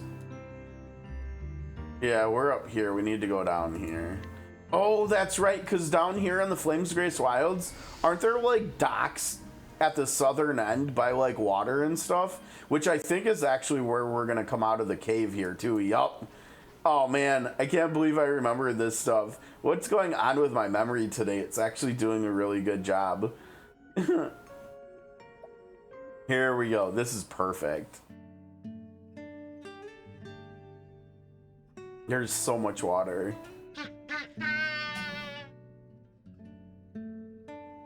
Oh, this is splendid. Cool climate, crystal clear waters, and plenty of fish. This is my ideal place. Here ends my journey. I'm glad I chose to continue my journey, never yielding to hardship. Thank you. Please take the ember.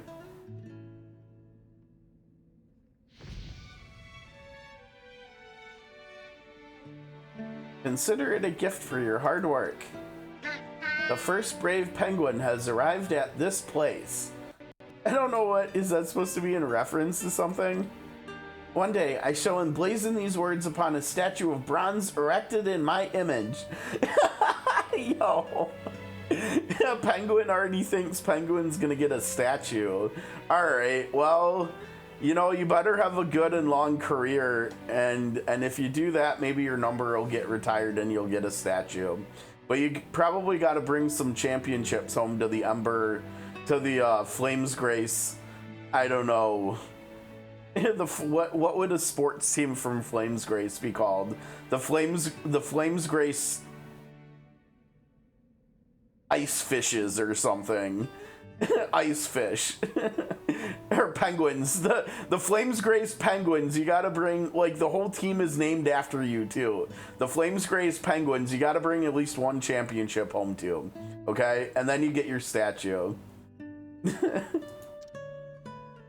And soon, penguins the world over will follow in my flipper steps and transform this place into a true penguin paradise. Dude, okay, check this out. If we come to Flames Grace in Octopath 0 in 4 months, and there are penguins here in this lake, I'm gonna totally lose my mind. I swear to God. I really hope they do that. That would be such a cool Easter egg, right? Oh man, that's gonna be one of the biggest things I'm looking for in 0, I think, is penguins here now. That would be so hype, honestly. Oh, fingers crossed. I want to see it. Make it happen. Okay, you know what? Actually, before we go any further, because they on technically now the official COTC server, you know, the one that we joined when the merger happened, they have a feedback channel for 0.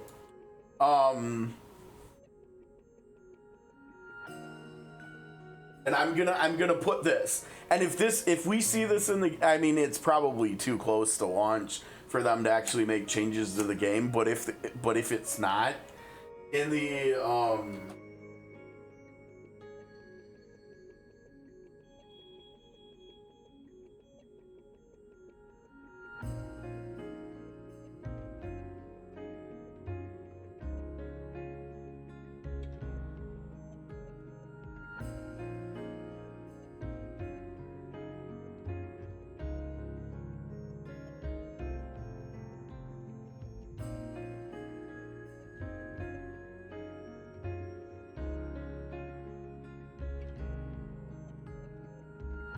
how do I word this?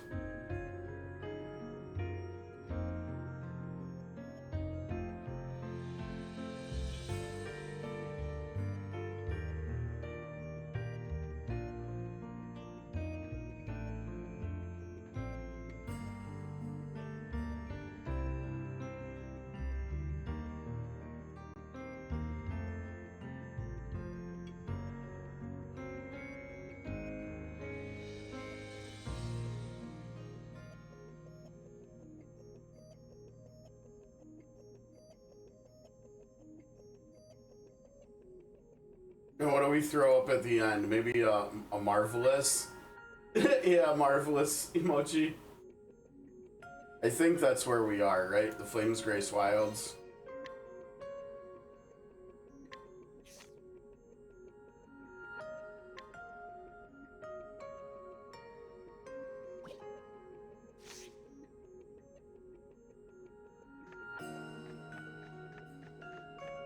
Oh shoot, you know what? I have to, you know what I can do? Maybe I can try this. Yeah, like right here.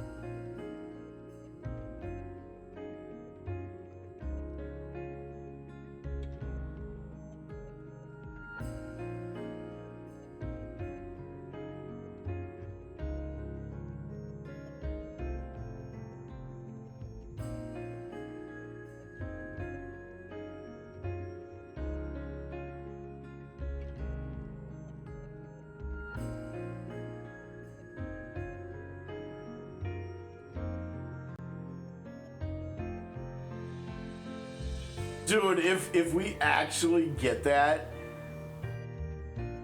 that would be amazing. And now if we actually do, can I actually take credit for making that happen if they actually do put that into 0? I don't know. I mean, maybe they were already planning on doing that before I said something. But I can. Oh, nice. Yes, let's go. Yes, we're getting like, it's kind of like pioneer progress, right? It's definitely much slower in this game than in SOC, but it's still something. Okay, let's meet our new friend now. We've got to come up with a name. How are we gonna name this penguin? Who is does anybody know any notable penguins in like TV or film or something? Like maybe in like one of the animated movies, like wasn't it like, was it Madagascar where we had the penguins or something? I don't know, because I don't think we have anybody else new in chat today that doesn't already have Keeper. Let's see. Good attacks for both stats. Interesting. Fill the ultimate technique. The old gauge of the front. Dude. Oh, wow. Okay. Now, this is really interesting, right? Because this makes it so you don't need Primex as much for the ult gauge early on, right? That's actually really interesting. You can probably get most characters with a max boost plus this to have their ult ready now. Wow, did Prim just get power crept by a penguin? That's funny.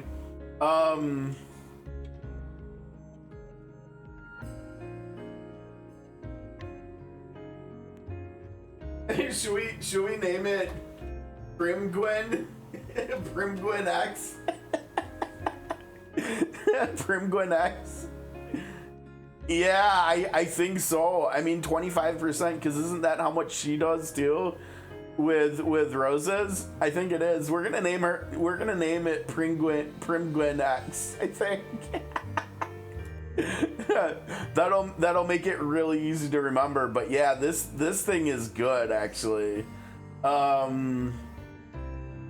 Oh, was it only 20? That's even, yeah. Yeah, I don't even know who we can afford to replace. Maybe Onin, but the problem is I don't think I have any HP fruit. So it's technically going to be a little while. Like maybe with that in mind, I should probably replace Ashy, right? Because Xenia's A3, and I think she might be the only A3 character in the main team, yeah. Which means she's just got by default the most HP. So I think we probably just, sorry Ashy. Sorry Ashy, you're out.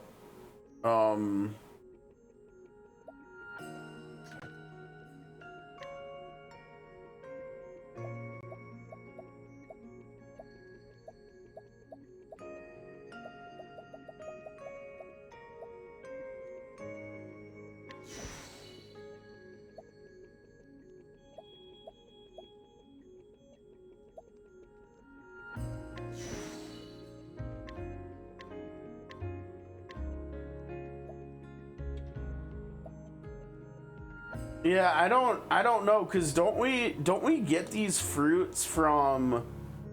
We get the fruits from collecting the dailies, right?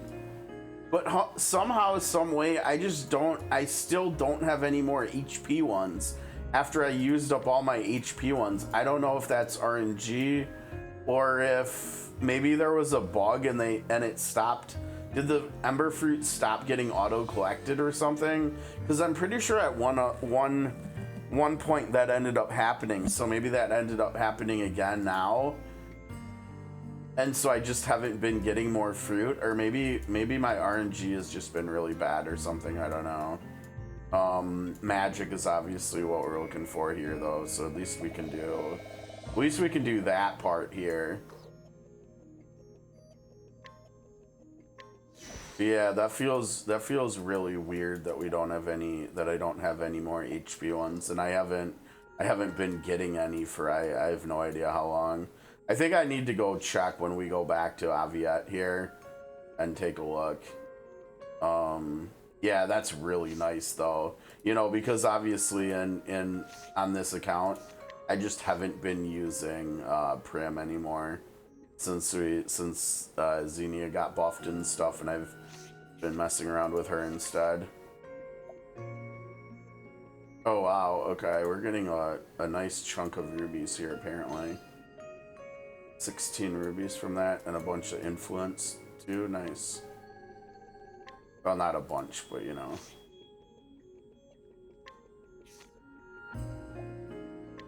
Okay, we're gonna get another stingray. This time over here though. Yeah, I think we go here.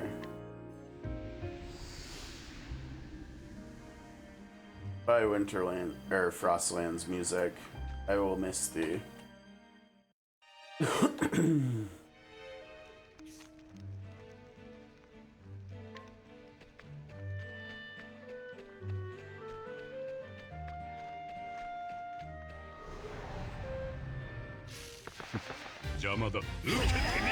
Oh man, she doesn't do it. Okay, but Fred will do it though. There we go. Good job, Fred.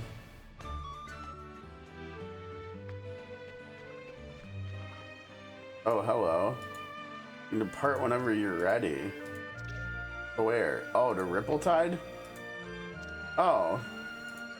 Yeah, I guess I forgot that we could. This is how we get over to Grandport. In this game, you know, in one we actually traverse there on foot, but in here we sail there in a little canoe. Okay. We are doing Ocean Spirit Ember, the Lucky Stingray. The pink stingray's Ember. Here we go. So we'll have 2 stingrays. 1 fish and 1 penguin. Alas, why was I cursed with this body? What? Tatlock's like, your body's not that bad. What is it? Have you come to mock me as well?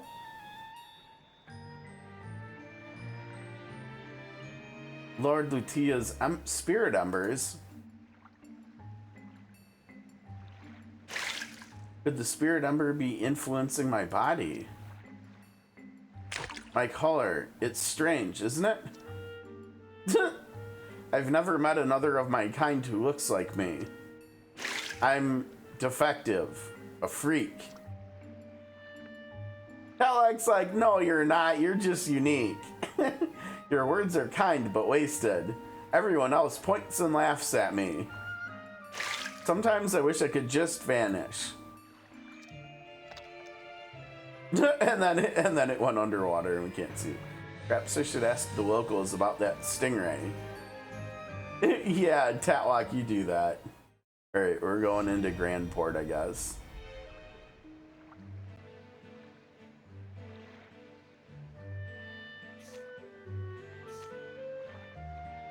I don't think we actually have to walk there, do we? We can just teleport there.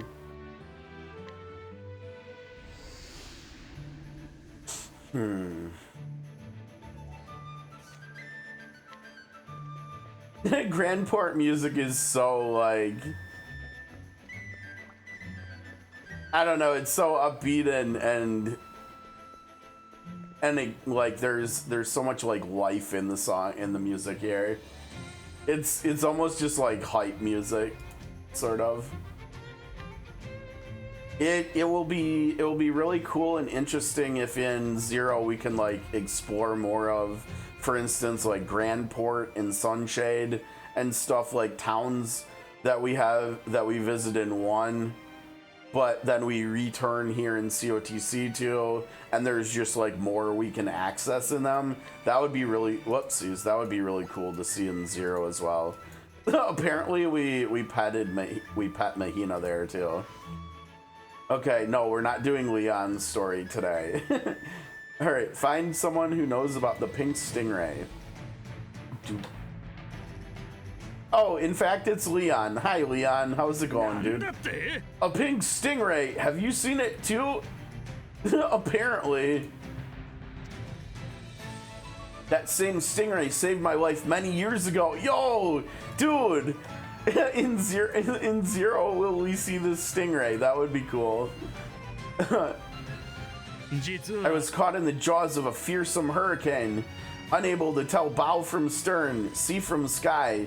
Now, is this the like storm that happened because of Lutia fighting with Golderra? Probably not, right? Like, that had to have been further in the past, I think. But no, let's see what else he says. Then the stingray appeared, shining in the black water. It guided me through to safety. It's the luckiest omen in the sea. How I wish to see it once more. Oh, well, that's interesting. Thanks, Leon. Oh, are we gonna go talk to maybe Jrpgs here or something? Go talk to Auntie? Wait, one's... Oh, there was another one to the back, too. I guess I didn't see the second icon flashing. I was gonna say, or maybe Uni, I didn't get it out fast enough. I should have. I've heard that someone's been asking around about the pink stingray. Don't tell me you're planning on selling it for a profit. Dude, she's about to fight Tatlock for the stingray. I didn't think so, but I had to make sure. Now, I don't think I've 6-starred Uni on this account. I mean, I think she would actually be really cool to get on the ult account, like to 6 stars, because I think at 6-star, doesn't she get like double cast, or she gets something that makes it so 6-star Uni is actually pretty decent now. And with how thin that roster still is, she would be really cool to get up and running. Now, I think I finally did get around to recruiting a couple of the arena characters on that account, but I think only like the first 1 or 2. So we've still got to fight and recruit her yet over there. Stingray's blessing wouldn't work if you tried to exploit it anyway. One time, a band of pirates tried to catch the pink stingray to sell, but while they chased it through the sea, they sailed straight into the Grand Port army. And they were caught pink-handed. Yo, that's funny. Alright, Uni. Bad luck for them, but great for Grand Port. Alright. Yeah, no Jrpgs. How did I not map out the end of the path up there in front of her house? I don't know how we managed that. I hope it's someone still in town. They're just down here by the entrance or something. Hi, Corin, by the way.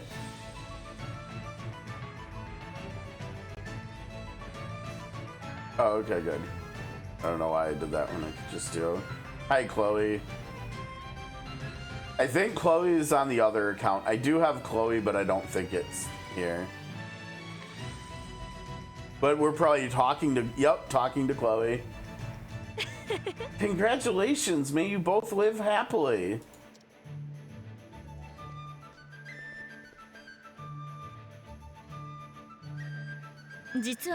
That young woman is getting married, and her betrothed is an affluent merchant too. It must be thanks to the lucky stingray. Of course, everything... It seems like Grandport residents attribute like everything good to good luck from the pink stingray. The pink stingray has no idea that they're viewed this way, right? Like when we go back and tell them about everything we heard, they're gonna be like surprised and hopefully ecstatic. Haven't you heard about it? They say those who glimpse it shall be blessed with fortune. It was just after seeing the stingray that she found the merchant, half drowned. They'd never have met had she not rescued him, and it was all because of the stingray. Yo, the stingray's a matchmaker too. Okay, I think that's it in town. Yeah, okay, let's go back and see the stingray.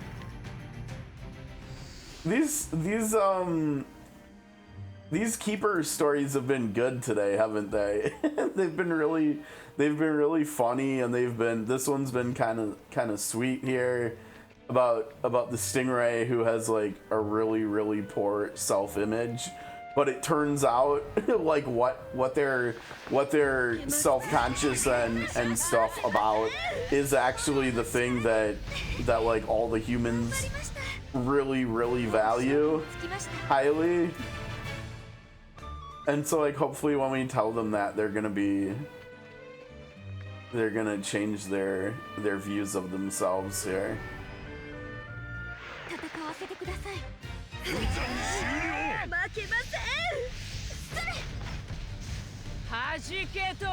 Oh, this dude's cooked.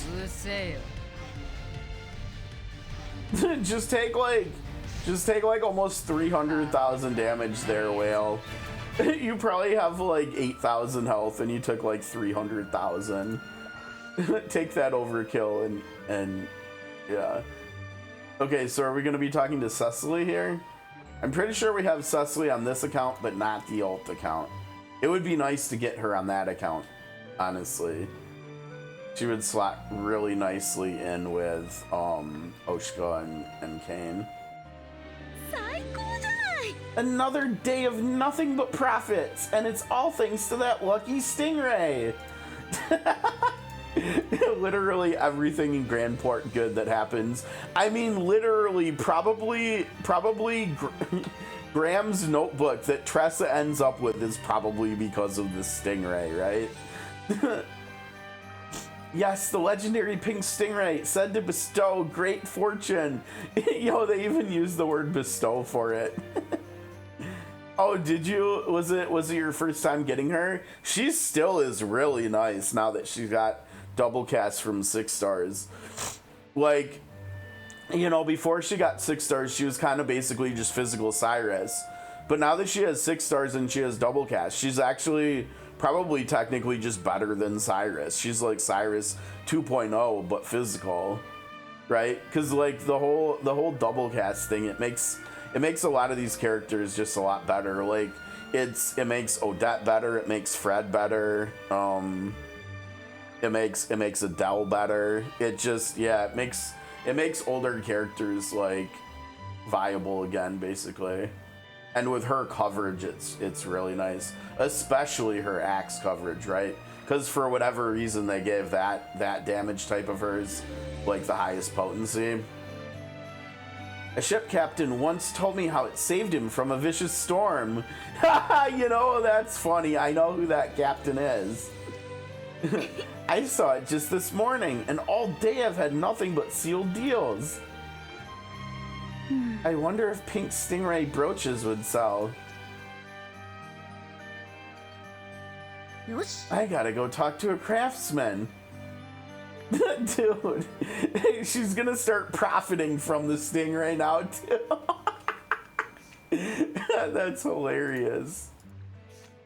Oh man. This stingray better like trademark itself or something before it loses out on like profits that Cecily's gonna be gaining because of it. That's really funny. Now wait a second, isn't Cecily like super far from home too? Because wasn't she the promoter in Victor's Hollow that ended up getting Ulrich to participate and fight in the arena? So what the hell is she doing way over here by Grandport? Maybe she's from Grandport or something.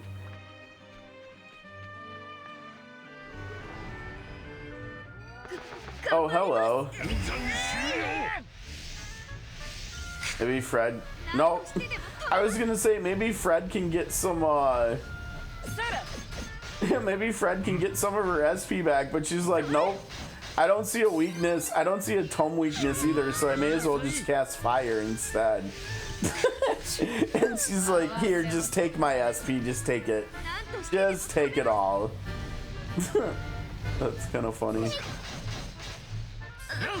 Oh my god, yeah, look at those numbers pop up when Rinyu does stuff, or when her allies. Look at that. Temenos and Zunia swap and they both get like 60 SP back. That's so crazy. That's so good.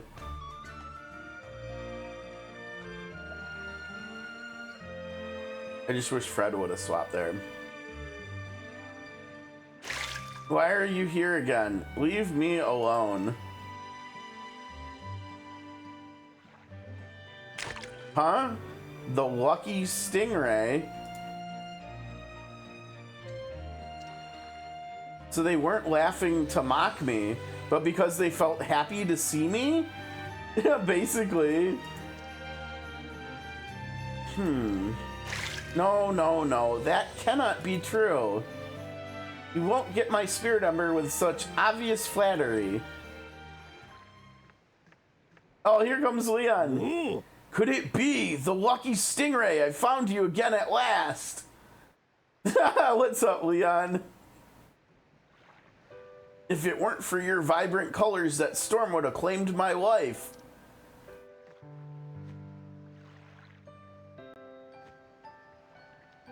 I'm truly in your debt.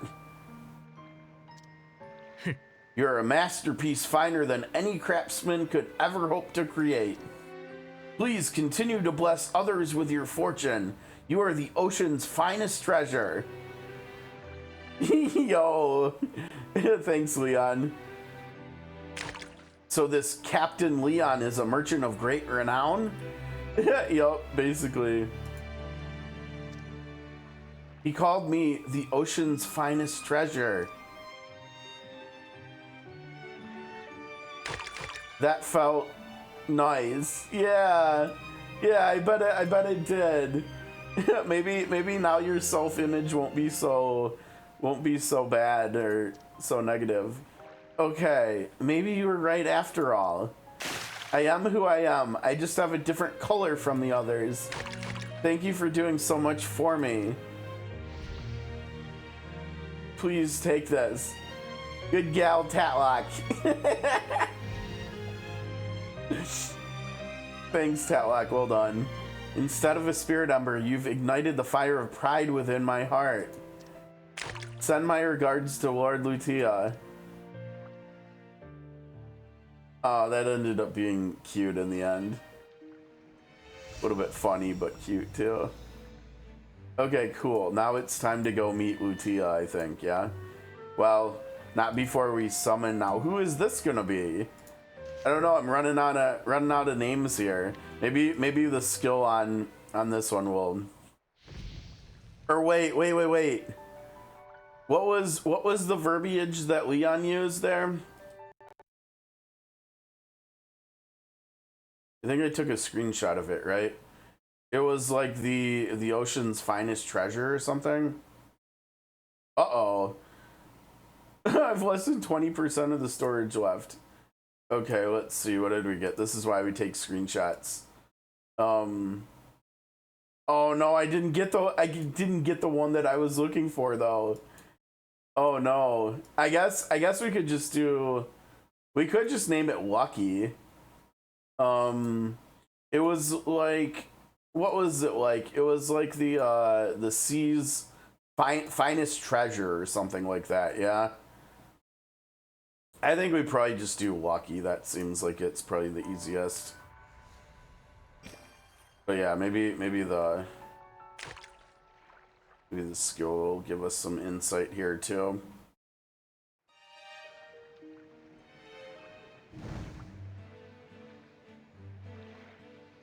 Oh, another magic one, yes. Another one we'll probably use, right? You can boost up to 3 too. Now with that in mind, the fact that it's taking BP, that means we need to put it on someone who has like a good ult. which is basically, I mean, I don't think Fred counts for that. It's basically like Naval. Although we're not using Naval here. I think like taking Naval out might have been premature. I'm not sure. We'll just call this one Lucky for now, I think.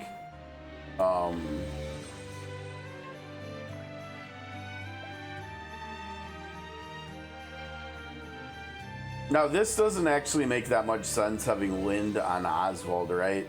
Because the whole reason Xenia's here is to give the front row dead aim.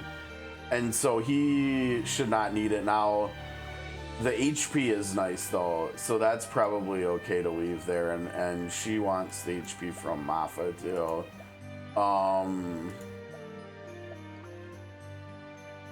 I mean, like, I guess I could technically put Lucky on Temenos here. But, like, how often is Temenos actually going to be nuking or anything either?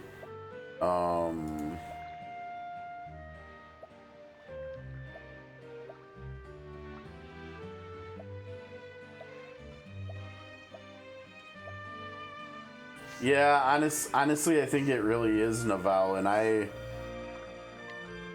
don't know how we do this, because Navelle would be nice to still have in here, right? The problem is, I think, basically, is that Fred should just have more damage output than Navelle, right? Because Navelle hits fewer times, and Navelle is like more one-dimensional with his backpacking, right? Where he's 30% physical attack, and meanwhile Fred is 15% attack and 15% magic damage. And so, like, she helps to fill both buckets and he only fills one. I mean, like, one option which would feel which would honestly feel kind of crummy, and I don't think we should do, but it is technically an option, would be to replace Oswald with Navelle, just because in this team we call the fire team, there's really only one other person that's doing fire besides Oswald and Fred, right? And so, well, but then there's also the passive stuff too. I mean, I think if I remember right, is Talak doing attack and damage too? Yeah, see, that's the other thing. She's doing both as well. And so, like, I think she was actually the one that I replaced Navelle with, because she's doing the backpacking stuff too, but it made it so that I could fit, like, Talak X in here too, or Rinyu, I guess, whichever one. It's tough though, right? Because Navelle also does have, I mean, Navelle is a really good character too for magic. He does have this one, and this exploits fire, and so this, like, helps break, right? Because it's doing an additional hit every turn. Paralysis is never a bad thing if you actually land it. But, like, also his ult is just, I think out of all the damage, all the people in the for magic that I have right now, he has the best, like, attacking ult here, right? The damage is, because it's 4 digits and it's multi-hit, and so, like, Fred's is definitely potency wise. Fred's is actually more potency, but it's one hit, and so it's, like, much worse kind of deal. I don't know. It's tough. And he's also technically for fire and lightning, because he can do weakness. He's also technically the best fire and lightning breaker I have on my roster too, and we just aren't even using him anymore. So, like, I don't know. I don't know if I need to bring him back. I don't know if I need to replace Oswald with him. I mean, Oswald's damage, like, for instance, with fire or lightning, he's doing, what, 195, so almost 600 potency with those nukes, or if you factor this in, he's doing, what is it, 195 times 3 is what, 585, and then double that, so it's like 1170 with this. That's more, I think that's more potency than Navelle can even, I think that's around the potency Navelle does with his ult, which, you know, it means it's more accessible for Oswald. So yeah, like at the end of the day, it looks like it's better to just have Oswald because he also has the follow-up. But we missed the breaking, the weakening from break with him. We missed the extra breaking with him because of his recurring attack. I don't know, it's tough. It's definitely tough not having him in here. And like, I guess I technically, but I don't really want to. I was gonna say I technically could take Tatlock, Dancer Tatlock out and bring him back in, but that would definitely screw up the passive buckets, right? Because then we wouldn't have like base max elemental damage for the whole team. I mean, there's technically also we could take Temenos out, but that kind of defeats the whole purpose of why we would be wanting to bring Nivelle back in, right? Because partly we'd be wanting to bring him back in for his breaking prowess, and Temenos has breaking prowess too, and so like that would kind of be a side grade. But Temenos also has his ult, which is just better than Nivelle's too. I mean, ideally we would replace Isla with Nivelle, but the problem is Isla raises the magic attack cap for everybody's passive bucket, right? So we can't take Isla out either. So it's kind of, I don't know, it's kind of tough here. I mean, or we could technically take Xenia out and then just not have dead aim. I mean, that's also another option. And honestly, maybe that is the best option, right? Because it's kind of overkill having Xenia, Temenos, and Rinyu in here when they're all kind of sort of doing similar stuff, right? Like Rinyu and Temenos are doing barrier stuff when they're not ulting, and then when they are ulting, they're boosting the team's damage. I think the main thing we would miss from Xenia, and I can't remember whether we can get it from Nivelle, is the magic defense breaking.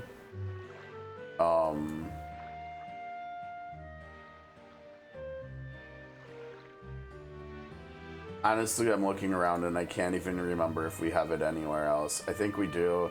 Yeah, like we've got some on Tatlock.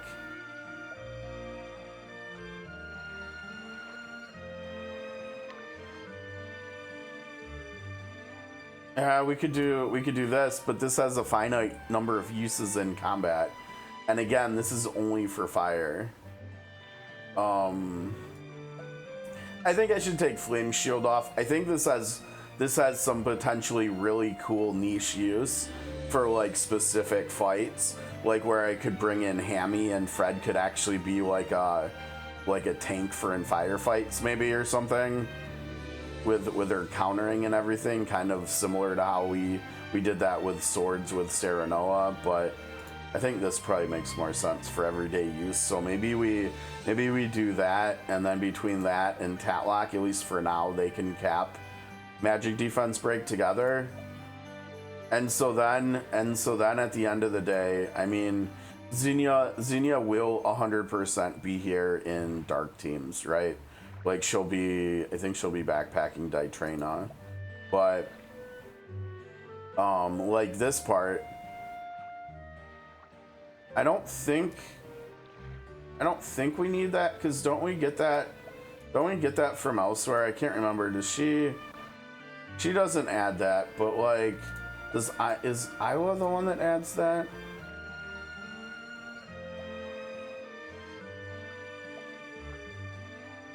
Or maybe actually is Nivelle the one that adds that other than Xenia? I thought we just always had that, and I just never remember where it comes from. No, because This is only when Death Wish is up on people. And I'm pretty sure we just have magic crit like all the time anyways. I don't know why, I just never remember where it comes from. Apparently, I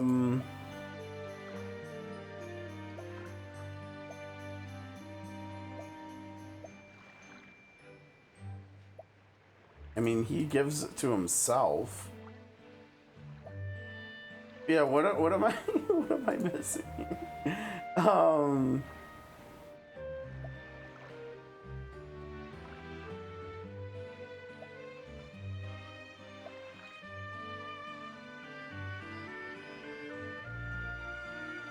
Because we've literally seen, now we may have only seen so far today.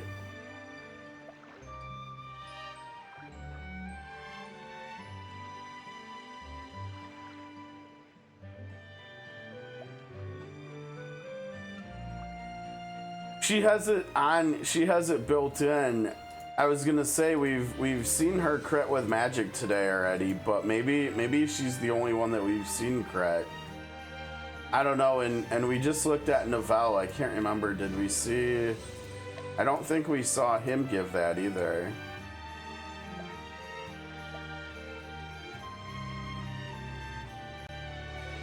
Yeah, so he gets it himself, right? He gets the ability to crit with magic himself.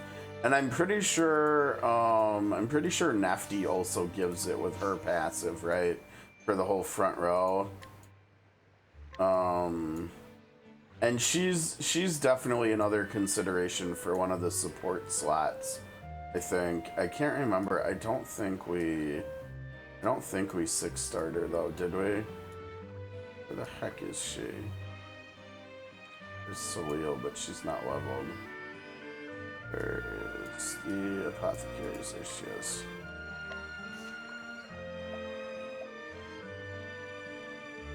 Yeah, so she does that. She gives SP, HP, and then does all the breaking and the ult buffs and the active buffs.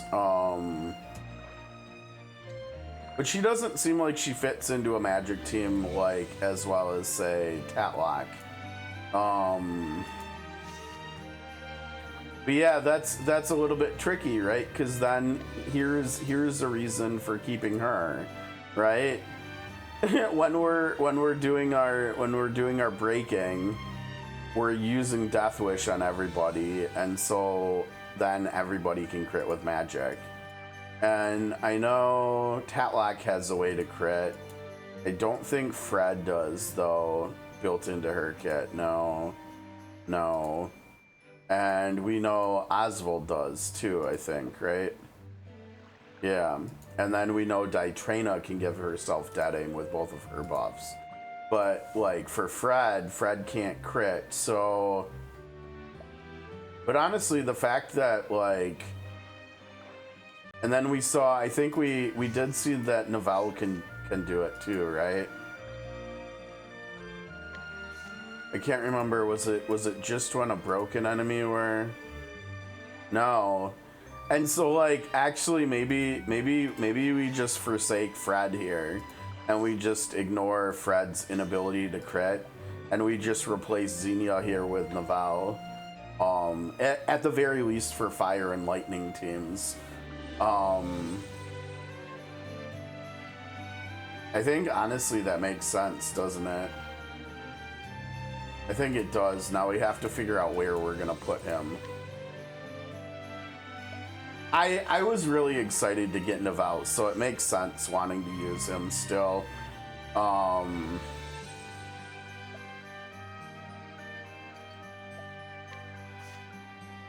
Yeah, we're gonna have to figure some stuff out here. Sorry, Al.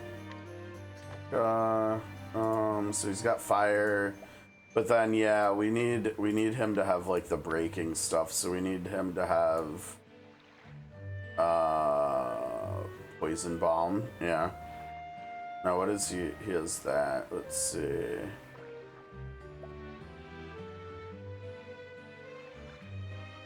The poison bomb.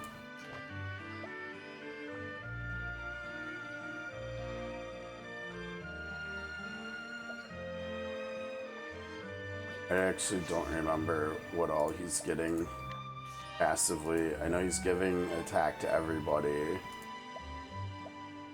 He's not getting any, let's see. Oh, he's getting damage too. So he's actually getting base capped with both, but we're having, this is only dark damage, so that doesn't matter, but we're getting attack cap raised here. And I don't think we're getting damage cap raised, but he'll help everybody hit the attack cap though too, on top of Tatlock and Fred, so that's good. And yeah, he's getting damage cap, so he doesn't need, like for instance, he doesn't need Cyrus's A4, which I was considering taking off of. Yeah, we don't need that. I was considering taking off of Iowa. Now this is damage, but he doesn't even need that, right? We need the breaking stuff. So I think there's one for breaking fire. And then let's see, this is ice, so we don't need that. That's ice, don't need that. Now we do have to speed tune again, right? And he needs to be faster than everybody in the front row. And also now that we know about Fred, how do we do this with Fred though? Maybe what we do is maybe we pair Fred and Nivelle. And Nivelle gets, but Nivelle needs to get his recurring skill up, and he needs to get shock up. Actually, because I don't think this can do shock, right? Yeah, it's only charged blast that does that, so he actually needs to be in the front. But Fred doesn't really need to be in the front that much, right? Like she's there to break. But she doesn't need to be there to nuke. So like for instance, I think we could go like this, right? We could go like this, and then when it's time to nuke, Oswald can come forward, maybe. And actually, I think we probably want to swap those too, yeah.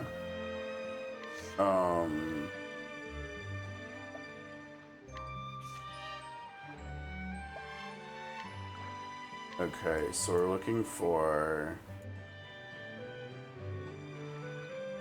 fire. This one, yeah.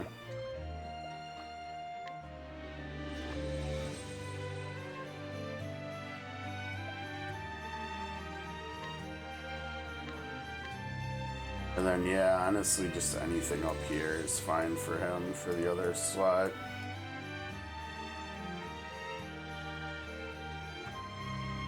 I think Fred has damage cap for herself too, I think, right? So this actually isn't gonna do anything for either of them, but I guess I'll still put that on her just because it's there. Or put it on him. Okay, so he's at almost 1600 too, which is good. 1600 seems to be around where we're getting our damage dealers right now. Oh boy. Now I guess for the fire team we can take stuff off of Xenia, yeah.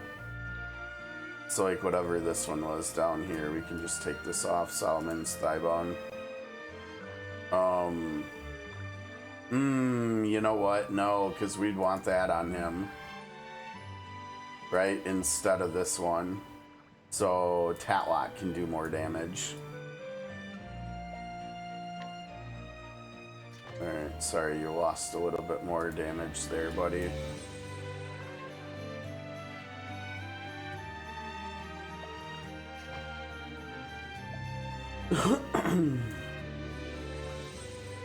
Now we can put that on her.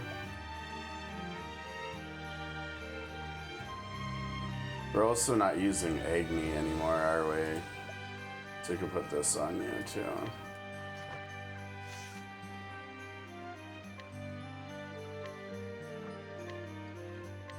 $16, $15.40, $15.80, $15.80. Yeah, that's not bad. So our three DPS will be around 1600 here. It looks like.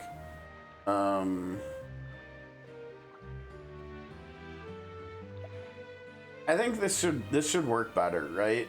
I mean, we've got Temenos' ult for everybody.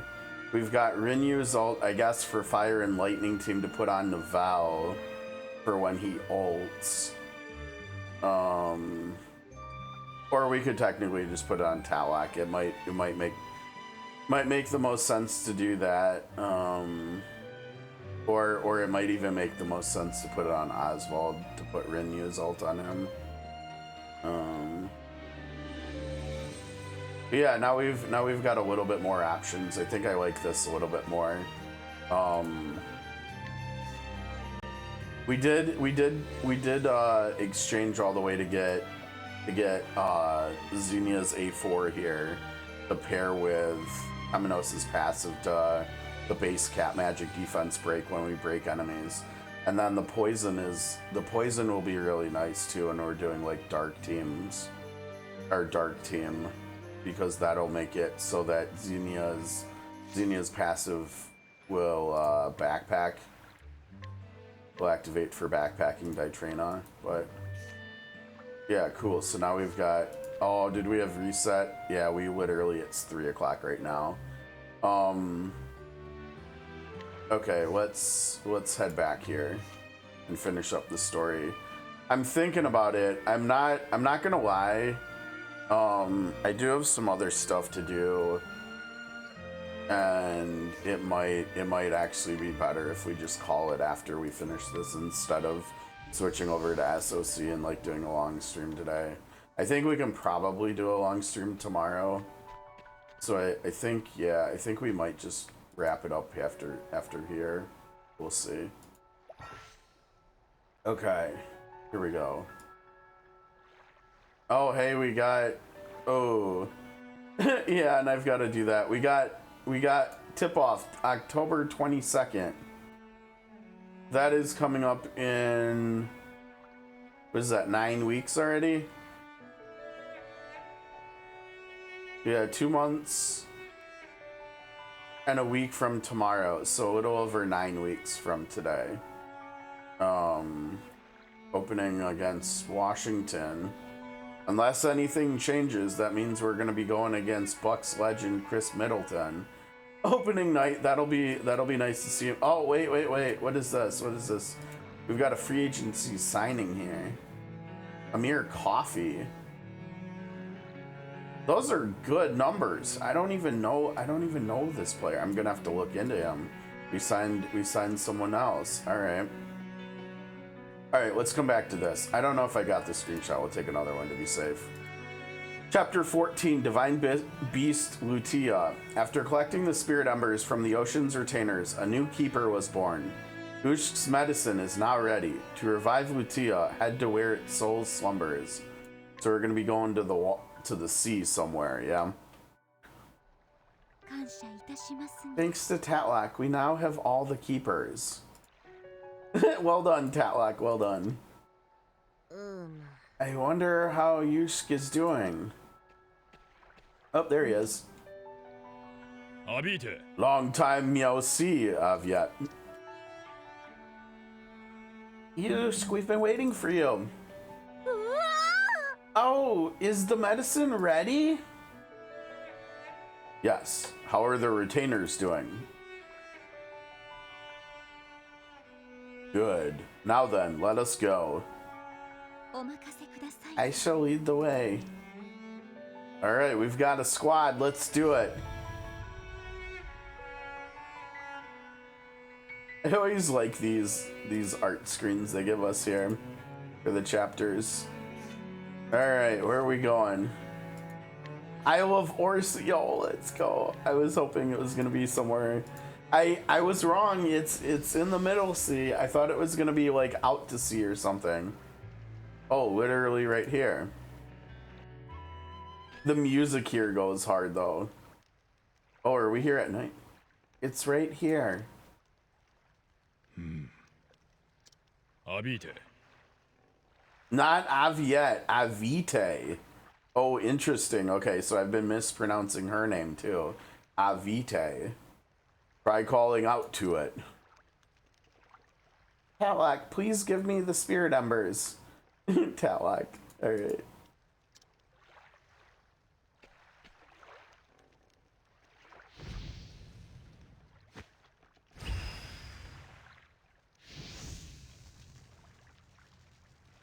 The spirit ember that separated from Lutia will become a flame and return to its body. Release the bindings that may free you from your slumber. And then there's shriek there at the end. Dude, Lutia looks like Genbu from Final Fantasy XI. Let's go. Ugh. Ugh.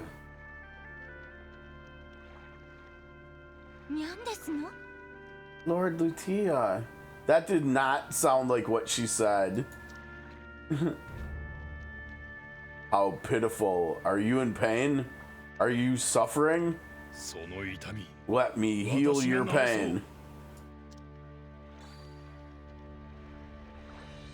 Is that the divine grape? Yo, wait a second. We have a divine grape too?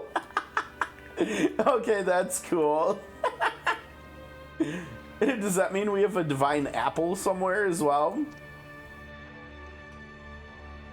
Indeed, it grows in the herb garden guarded by myself. A mystical fruit that can heal even the divine. The divine grape. I love it. The existence of the herb garden must not be revealed, especially not to humans. Usk, is this why you chose to live in seclusion?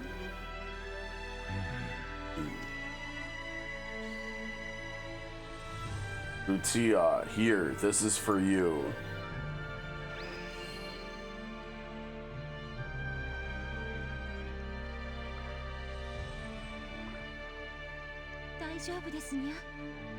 Lord Lutia, how are you feeling? Still in pain. Nothing to say.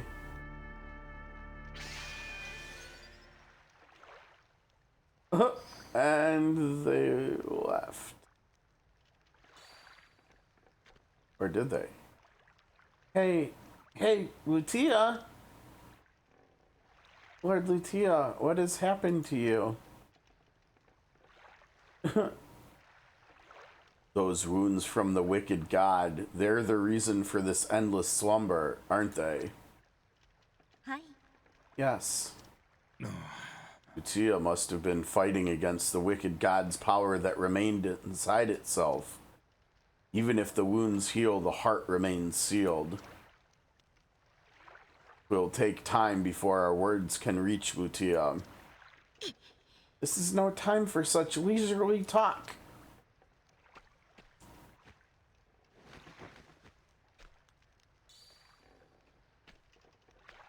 Oh no! Dang it! Get out of here, Mello! You're full of openings! Mello, you are meddling with us again? It is you who are meowdling. Mello, 'tis been long. Why did you do that? Usk. I should be the one asking why you stand with them. Surely you too have despaired of humanity, have you not? Hello, what do you intend to do? If you wish to know, come to the depths of the labyrinthine woods.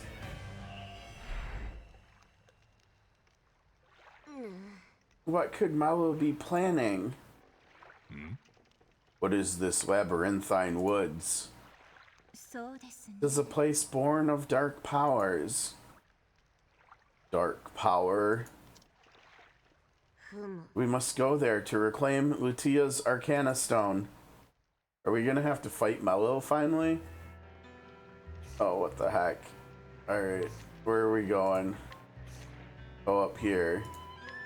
Oh, in here. Yeah, okay. Now we teleport right into it, so Mello doesn't... Oh, we're literally right here. Okay, at the very end where it looks like if we're gonna do a fight, where we're gonna do the fight.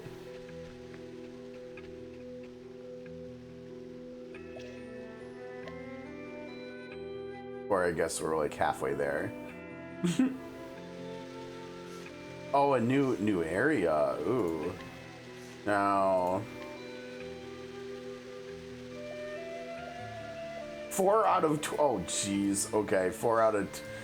So we have 8 treasure we've got to find here, I guess, huh? That's a lot.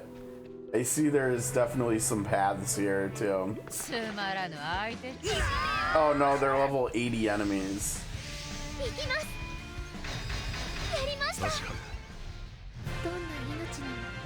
Now, do I normally have Rinyu in the back? Because if I do, that's no. Okay.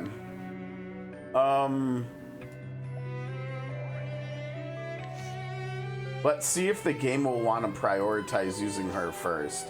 It would be great if it does, but I don't think it's going to. I think it's just gonna have Temenos attack now.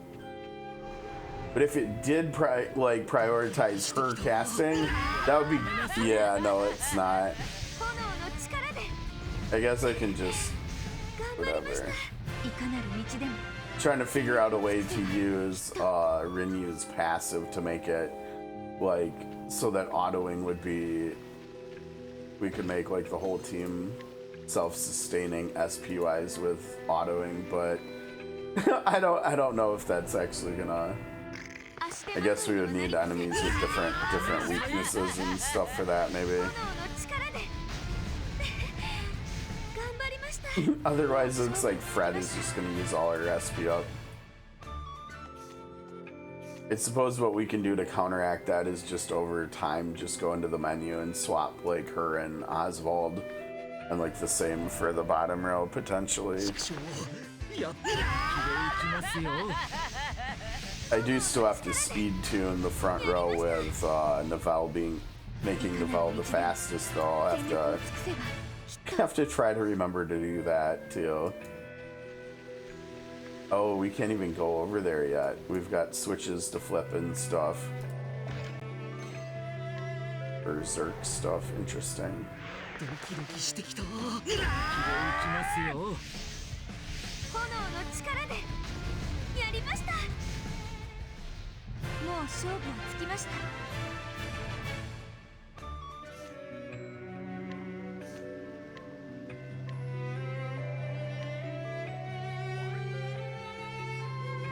Temenos is super slow. I wonder, did I turn any of his stuff off? I did. Because he doesn't need to be that slow, right? Like, all he has to be is slower. Like, all everybody has to do is be slower than Nivelle, basically. The problem is Nivelle does not have any speed nodes turned off. But like I said, I think we can probably turn some of these back on for him, because he's like he was under 400 speed, right? Which is not necessary. Like, he doesn't need to be that slow anymore. God, like, everything was shut off. I'll probably come out of here and he'll be like too fast or something, and I'll have to come back in and... No, that's fine. That's fine. I would rather have him faster like that. But yeah, I don't know. We need like, so he's got magic attack and crit, no speed.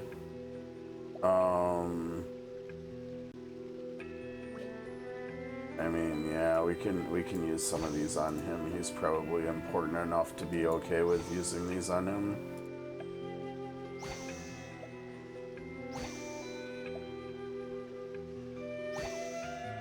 I literally just need to do more farming and get more of those, but for the time being, that should be okay. So that got him, what, 15 more speed? Still only 461. We're still gonna need to slow down, like all these others.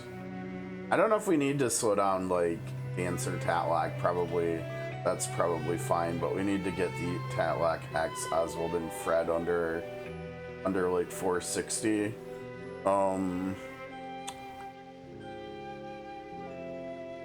Okay, so we need to take Fred down 35.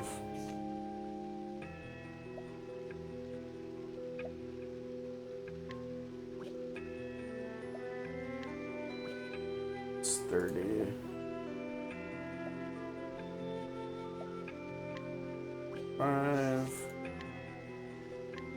Need to take Oswald down 17.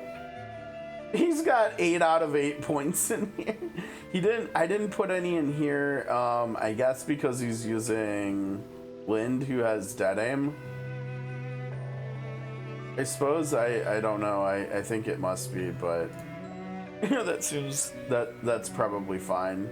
So what did we say, 17, I think? I don't know if we'll be able to find one that's only, yep, okay, perfect. So they're both 460, and then... Yeah, I don't know what we want to do with Tatlock. If anything, we might want these two to be like 1 speed slower and to her to be faster than them. I guess it's fine. I guess we'll just go...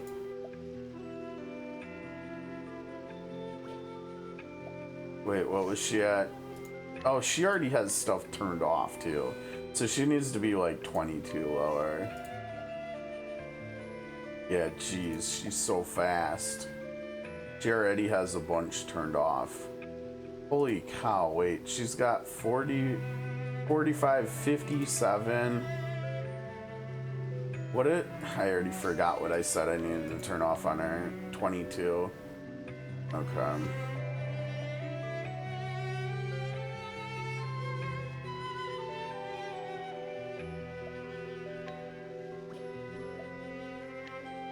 I think with being the same speed, she's gonna go before Oswald and Fred just because she's above them on the in the front row, like vertically. Probably be my guess. We'll have to see, but that would be my guess here. Yeah, I mean, look at that. Rinyu's already almost back up to full. Fred is not even close though.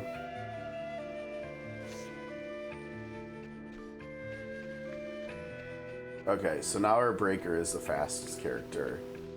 All is right in the world. All is as it should be.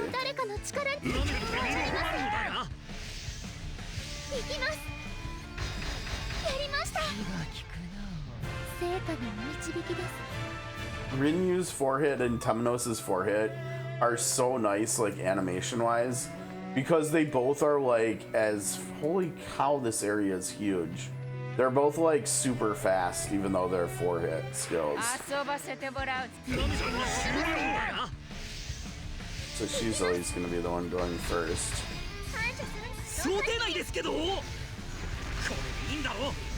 Hi Naval, we haven't seen you in a little while. What's up, buddy?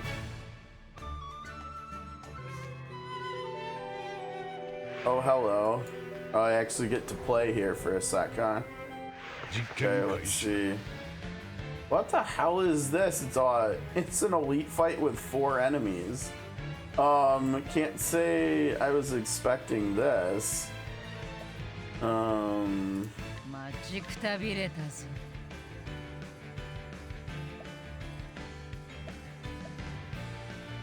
Yeah, because we want to get combust up. Now, have you guys noticed that like the formatting on our skills has been getting better? Like people have like the translate folks have been formatting the skills a little bit better, and they're looking really nice. Like, notice how the combust is in like its own little window there within a window. I think that's really cool. Yeah, I mean the game's been out for 3 years, so yeah, there's just a lot to do. Yes, they give us Sereno, and I actually have all of the characters from Triangle Strategy. I also have Roland on this account, who is actually, I guess at this point they're probably pretty similar in quality. For a while though, Roland was better than Fred too, but she had a really good 6-star in TP buffing that she got somewhat recently, so she's looking quite nice at this point, honestly. You know what? Sure, let's just do that. They're only level 80, so this shouldn't be too bad, I don't think. Serenoa is okay. He's not as good as Cecil though, so you might not get that much use out of him, unfortunately, at this point. But even if that is the case, it's still kind of cool getting the collab characters, especially if you're familiar with their games and stuff. There's some sort of switch. Yes, push the switch. Like me personally, I'm a very big fan of Triangle Strategy, so I was very happy when I finally got like all the characters. Okay, the stone began to glow. So we've got to hit, looks like 3 switches here. This is ending up being a really big zone, isn't it? This is a nice little waterfall we've got here, even though it's not doing anything for us. Okay, yeah, we're back in. Now, maybe, I wonder if we can get away with just basicking. Let's see. Probably not, but you never know. Yeah, no, the enemies are too high of level. I don't think that's gonna work there too much. we don't really want our characters to be taking damage if we can help it. So, all right, we'll go back to using SP a little bit. It honestly doesn't matter, because like when we get around to doing like fights that take more than 1 turn, like look at this. Like the characters are just swapping and everybody's getting tons of SP back just because they're Rinyu. So Rinyu is like really nice quality of life, this version of her too, isn't it? I'm really glad I did pull for her. She's probably just gonna be like a mainstay on the team for like moving forward. And it doesn't hurt that like this animation, that just looks cool too, right? Dude, that damage though. Alright, Novell.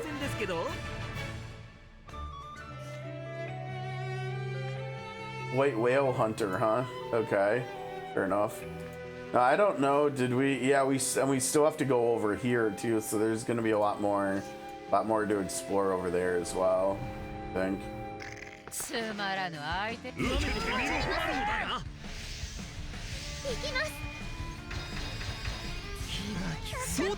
These dang whales not being weak to light. Or wait, isn't her spell also exploiting something else too? I think it's actually, isn't it exploiting? Yeah, it's doing fire and ice too. It's just, they're just weak to lightning. They're not weak to any of these 3 elements.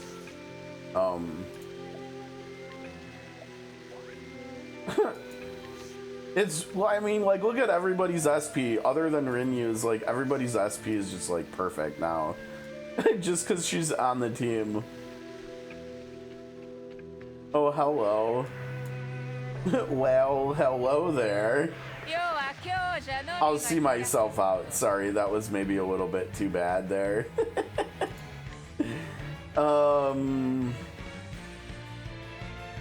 Yeah, we're just gonna pretend that didn't happen, I think.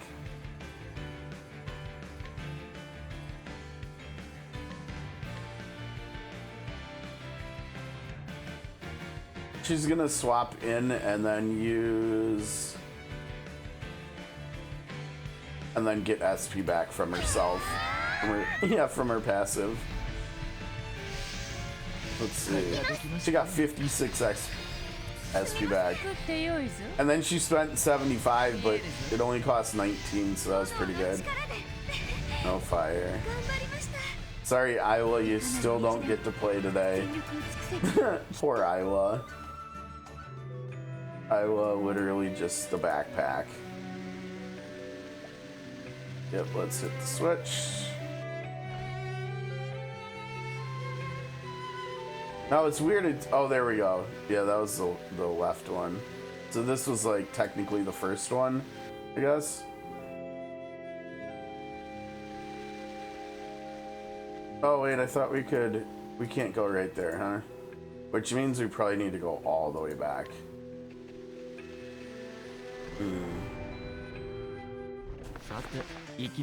How are we? Oh, right, because we did the elite fight. How are we doing on battery? 66? Okay. That's not too bad. We've been going for about 3 hours.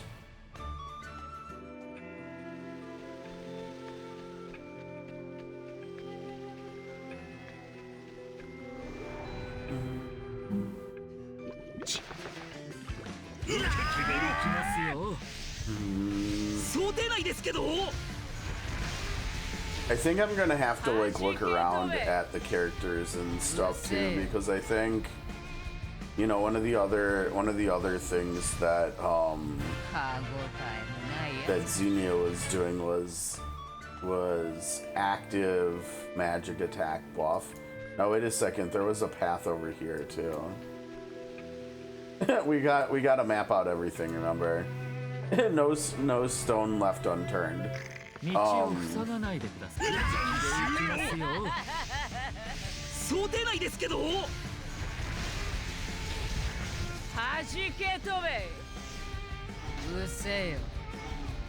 that damage is just super solid.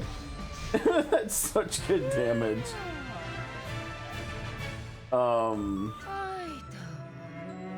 But yeah, I'm not sure if we currently have enough like active attack buffs equipped. We do have her, right? And that's all allies. So we probably actually do, right? We just have to figure out where. So we are gonna need though. We are gonna need Tatlock and Fred to be doing defense breaking. And then, yeah, so we've got God, Tatlock has a lot to do, doesn't she? Because she also has to do attack buffing along with Isla, it looks like here. And Isla's also buffing active damage too, at least for Fred and Oswald, which is good, and Novella, which is good. Oh wait, she's doing damage and attack. Oh, well then Tatlock doesn't need to do that, does she? No, she actually doesn't need to do that because Isla and Rinyu have that covered.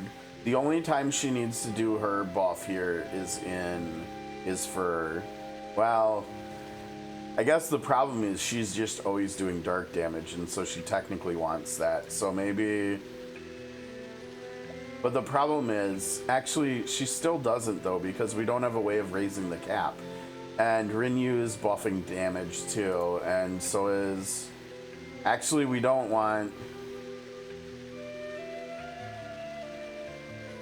yeah, I think for the fire and lightning teams, I think Tatlock just doesn't do her buff because Isla and Rinyu can cap both like base magic attack and fire and lightning damage too. And so there's just, I mean, this would literally just be to buff her dark damage, and that, like, turn economy wise, that's not great. But that also means that we can probably do, I mean, we have some choices here, right? What we could do instead. Like, we could do this for Probably don't need a second corruption skill either for her outside of a dark team, right? Like where we're maybe trying to run other dark damage dealers against non-dark weak enemies, and we're trying to like make it so Ditrena can hit enemies or something too. I think for non-dark teams we'd probably either run like Blooming Darkness for more breaking, or wait, no, she has to run this for non-dark fights. So yeah, actually I'm not sure what we.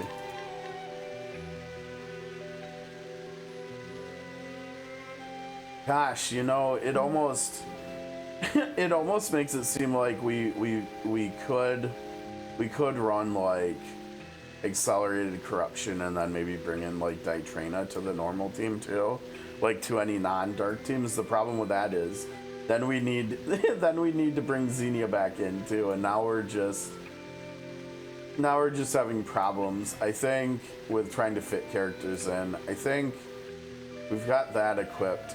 Honestly, I think similarly to this being a self-damage increaser, regardless of what kind of enemy you're fighting, this one also is with doing dark resilience break. I don't know if we have resilience debuffs in the team. Let me see here. I mean, I know we do with like Fred for fire with her passive, but like active skills, I think that's one thing. We've got active right here on Temenos, but I think that might also be the only. Actually, we have it right here too, don't we? On his X skill. And so like this is something I'm gonna need to be remembering to do, because this is really easy, right? It's max.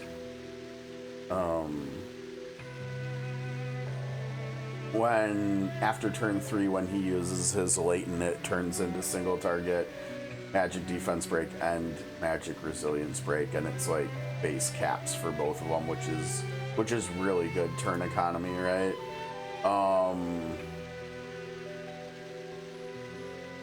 But I guess maybe outside of that, like we could still do this with her, I suppose. I don't know. That's one turn of just doing like. Of not doing any breaking and not doing anywhere near as much damage. I'm kind of almost like coming to the conclusion that when we're not fighting an enemy weak to darkness, and as of right now we're not trying to fit in someone into a non-dark team that's doing dark, I think it makes sense. Ditrena's good, but I think she's ultimately going to be better at like breaking than she is about damage, right? Because like Seraphina and Oswald X are both just going to do like way more dark damage than she is. And so like I think maybe we won't try to bring in like a second dark damage dealer into non-dark teams, and I think we'll wait on that until we get Seraphina. So it kind of almost seems like she really just has one skill to use, right? I mean, I guess technically two because of the defense breaking, which goes with. God, who even was it that was also doing defense breaking besides her?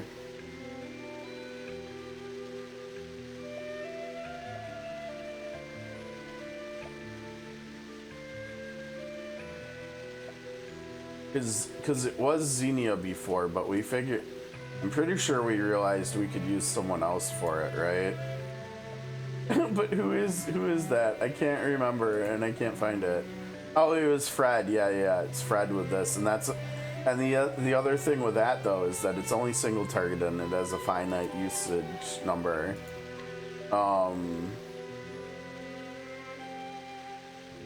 But I think eventually, when we get more of the power creep characters, I think the one that I keep calling Rachel, I think she not only raises the base active defense break caps to 50, but I think either like at max boost or in some other situation, I think she also is going to be doing defense breaking herself.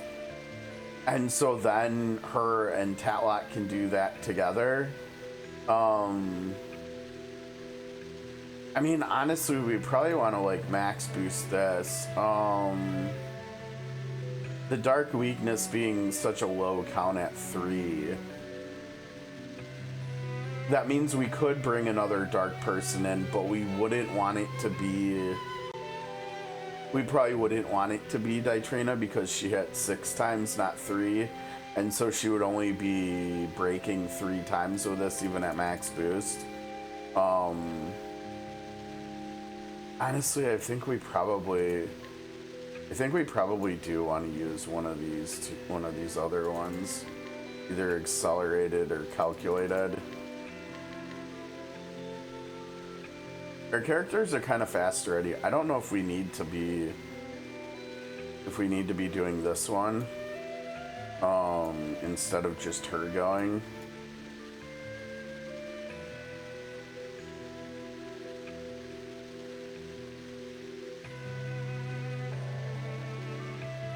They're both interesting options. I suppose technically maybe we want that one. It's better to, but the problem is like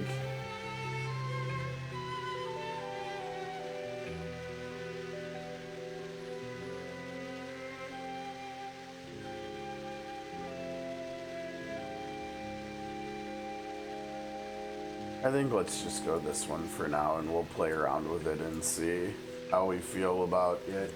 But at least now we have a couple options for it, but that also means that that maybe we should have one of the others. I like maybe have Ditrina in here, but like if we had Ditrina, who do we would probably be bringing her in instead of Oswald, and like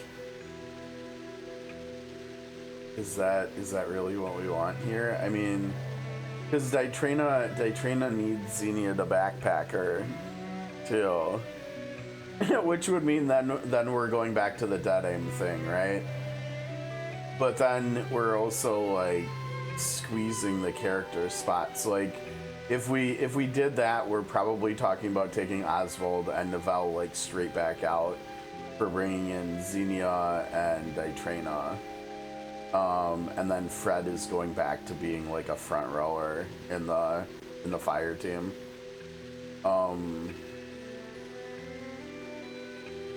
I don't know.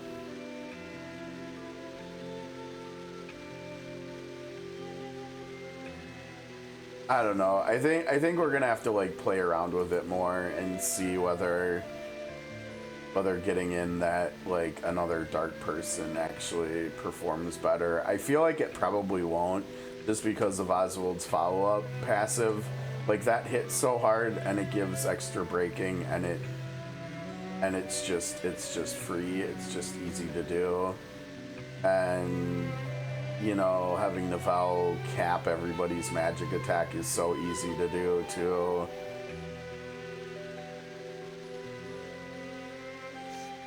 I think we'll have plenty of time to play with a dark team, just for dark fights, but then eventually too, everywhere once we get the stronger characters. I think probably just chill and just wait till we get Seraphina for that. So instead of trying to force it now. I think there's probably a good chance it would work with Ditrina now, since max boosting she can do 5 out of the 6 stacks Ditrina would need, but also just why do that? I think too.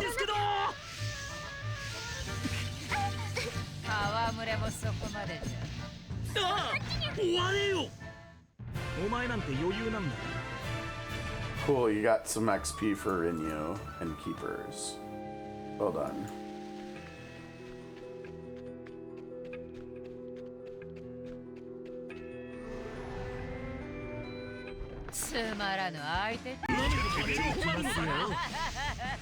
Now I have a question.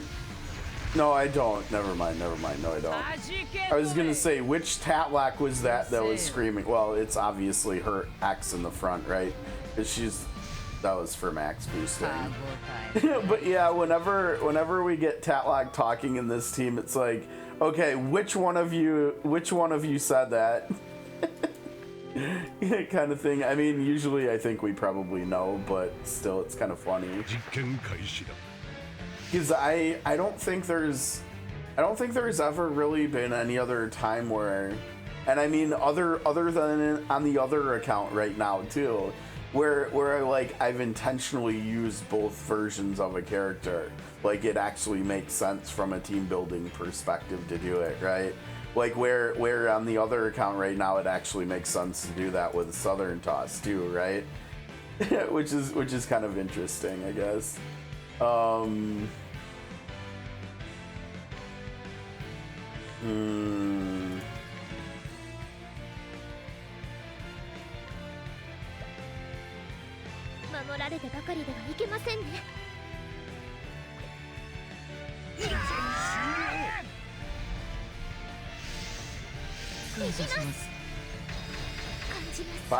Fire. Alright, well. And lightning, that's just not good for this thing.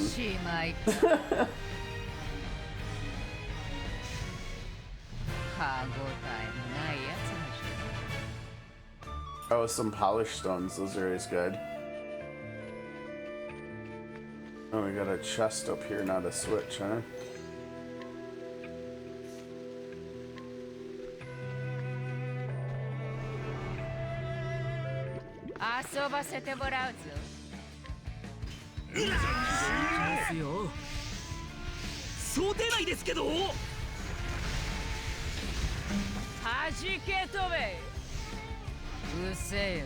That skill looks so cool though.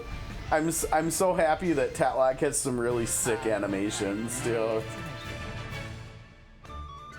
You know, because with her being like I think still the best character for doing dark weakening in the game, like with this whole magic thing that I'm doing, that means that she's probably just gonna be in like every team I use moving forward, like literally every single team, whether she's in like a damage dealing capacity or a support capacity or something. Because eventually we're probably gonna get to a point where she's the weakest dark attacker of the bunch, right? Like compared to Seraphina and Oswald X, and I can't remember whether Hikari X. I know he does light and exploiting, and I think if I remember right, he actually does everything but dark damage.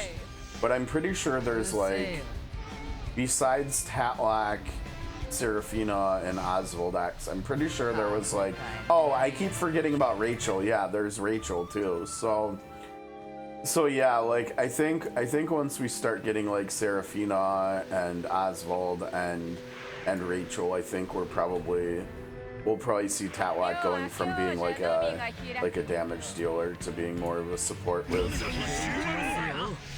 putting up like dark weakening. And I can't remember, I feel like maybe Oswald or Rachel can do dark weakening or something too.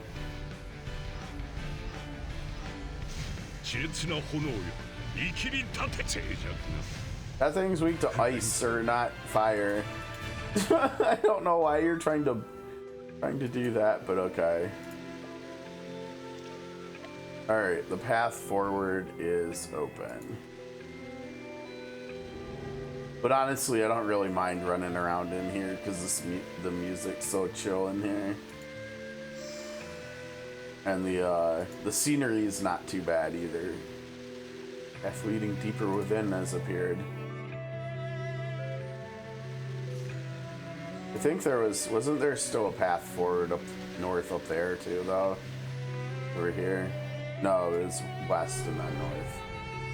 Same difference. Oh, Tatlak's getting kind of low on SP. So is Naval. We should swap them around, I think.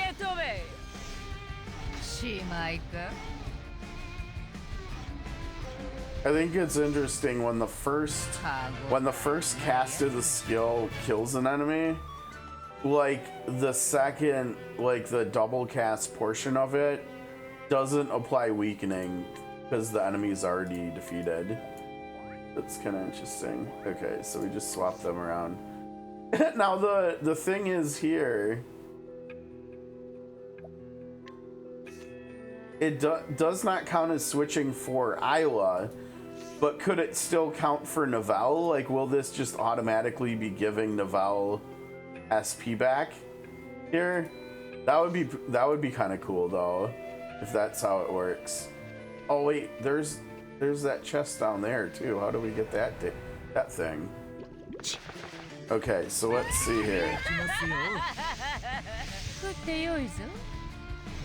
Okay, good. Moffat didn't win. Oh no, he's gonna kill the enemies though. Shoot. So we don't get to find out about Isla because Oswald's too fast. Now wait, how fast does that mean Isla is? Oh yeah, Isla's considerably, like, a little bit slower.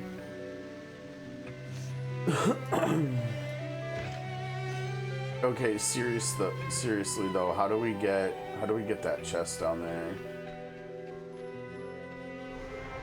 Did I just find it out? Do we just go left here? I think it might have let me go left.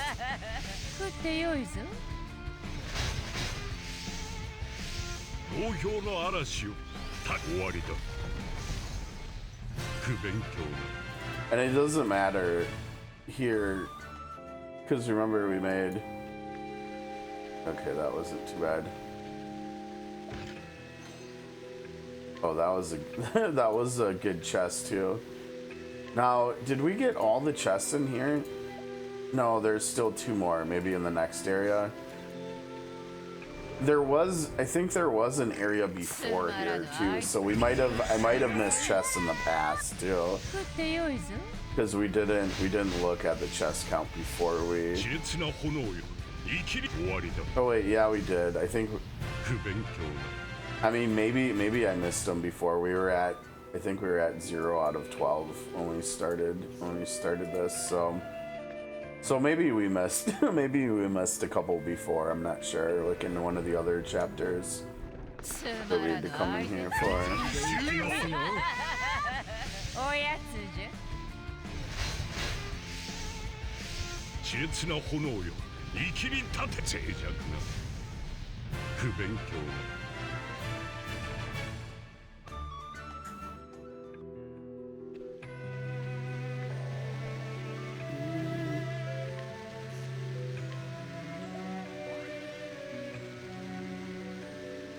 Novell's SP is not going up, and some of their SP is not going up as fast as it should be. Because remember, at this point we have like the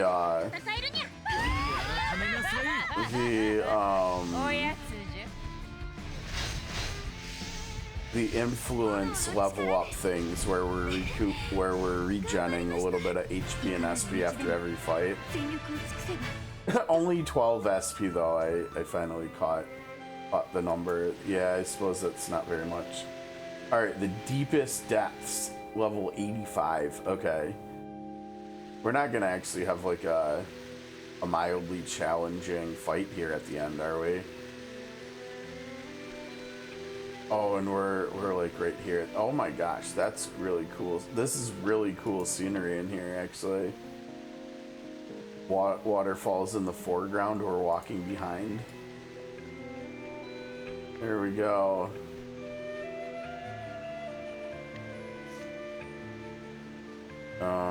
Okay, what do we normally? We do this and this and this and I don't know, I suppose this. I'm not actually sure what I should be doing with this bottom row before we do anything else. I mean, maybe like first turn. Now there might actually be an argument to be made for making the bottom row faster than everybody else. I was kind of thinking no, because I think both of their ults have priority. Yeah. And she even has the barrier that has priority, but like her attack buff does not. So I kind of wish Elemental Serum here had priority too. But I suppose it doesn't matter, because everybody in the front row is who we want. I think is our... Well, I guess other than Oswald. But like Fred is faster than Rinyu, so if we tried buffing with Rinyu and then changing to Oswald, or changing to Fred, it wouldn't matter because I put them at the same speed. Just whichever one. whichever one we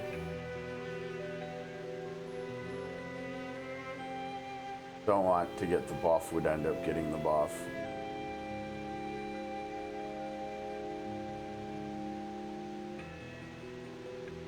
Because we want, what did we said we wanted Fred, at least for a fire team, we want Fred to be a breaker.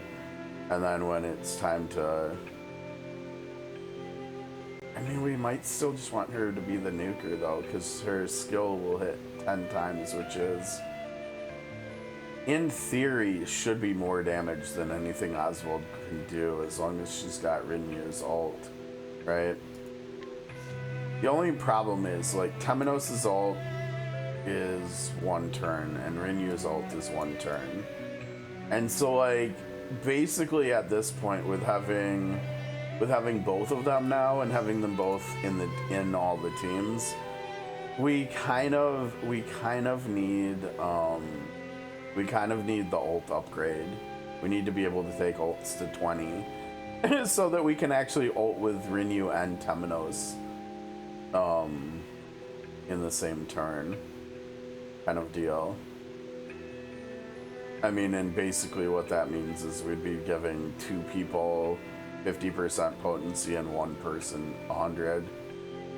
But I think for fire, Fred is who we'd want to be giving Rinyu's ult. She has her TP skill that hits 10 times.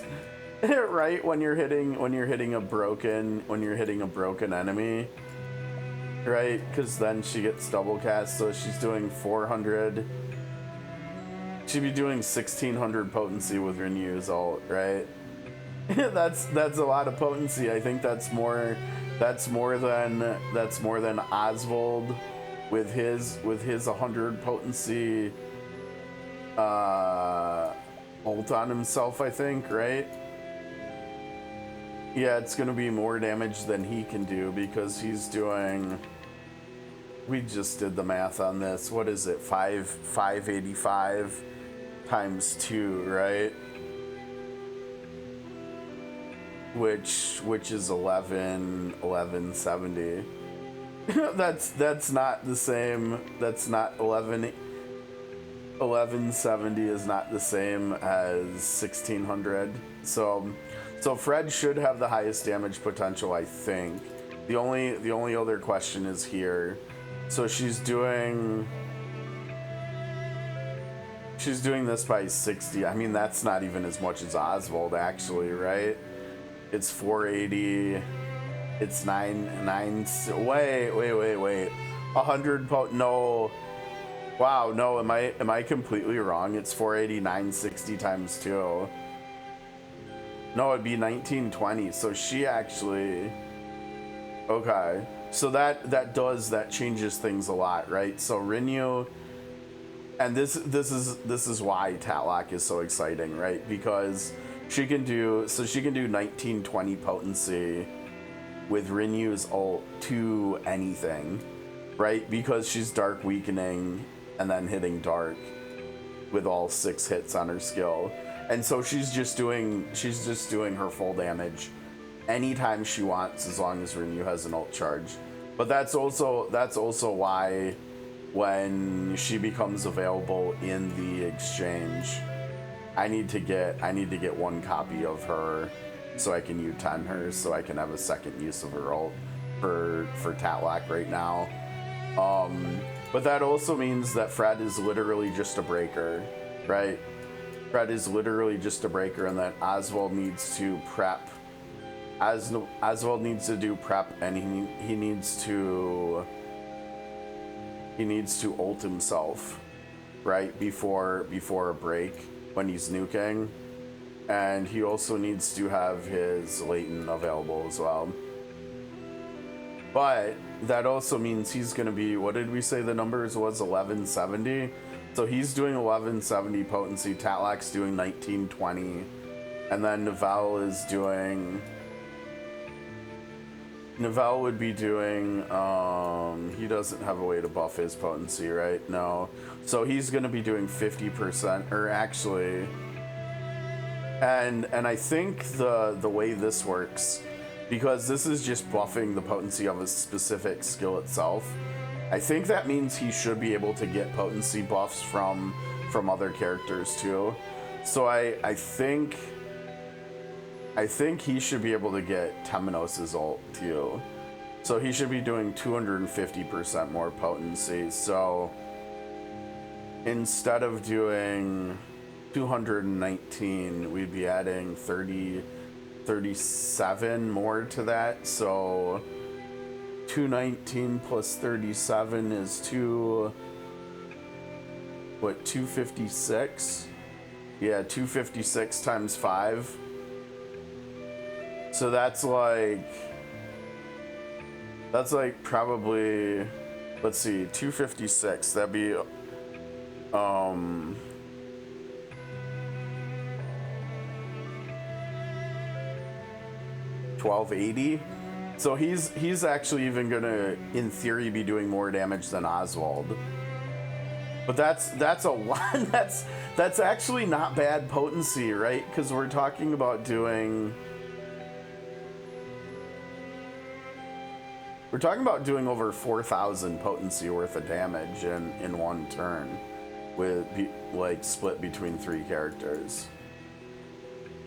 That's not bad. I mean, it's not as good as physical can do, obviously, but I don't think it's quite as bad as a lot of people make it out to be, right? Because a lot of people make it out to be like, I mean, I guess maybe I'm overthinking it, and the numbers actually don't really matter that much, right? Because I think at least when you get like Rinyu or Salon's ults, it's not about the potency, right? It's about the hit count.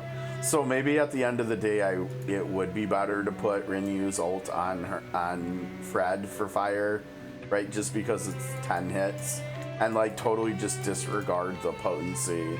We're literally just talking about the hit count, and 10 hits is more than 6, right? So that's probably more where we want to be thinking, because we do have most buckets filled across buffs and debuffs. Like, we don't have all of them, but we have a lot of coverage with all that stuff. So in optimal situations, I think at least for fire, Fred should do more, just because of her hit count. And Nivelle's was what, 5 hits, so Tatlak should technically do more damage than Nivelle too.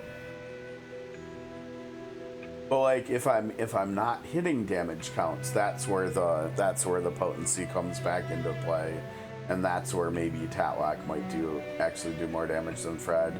But I think in theory Fred should do the most damage here.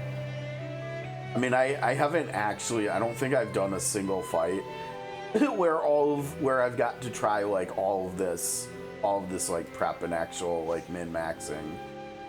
I don't think we're gonna see that here too. I think we probably just do too much damage, but we'll see. Okay, let's finish the story, and then I'll get out of here. Because we talked a lot there. So you've decided to come. Mello. Mello, have you forgotten your duty as one of the Kate Sages? How laughable.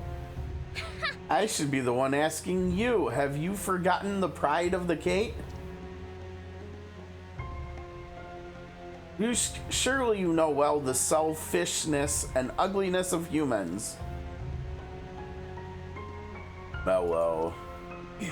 As I feared, because of my mistake, you... くだらにゃい。 I understand, Meow. This world has no need for humans. Not just humans, we need neither good nor wicked gods. The divine beasts and the Kate shall serve no master. I shall not let those consumed by greed use them for their self-proclaimed justice. 真珠よ。 Oh, Lutia, divine beast who reigns over the realm of chaos. いでよ。 Let us reclaim a world free from all domination. Lend me your power. Uh-oh.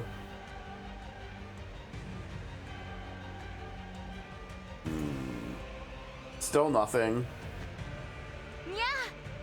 Lord Lutia, Mellow. Oh boy, are we... Oh, we're fighting them both. Okay. Mallow is consumed by darkness. Mallow is resistant to all damage. Lutia strengthens its shields. So...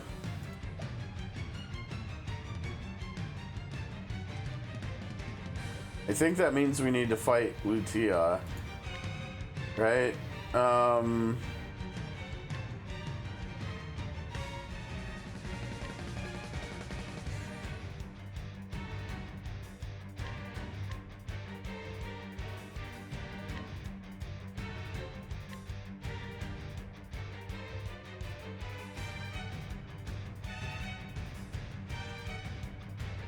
I don't even know what we want to do here.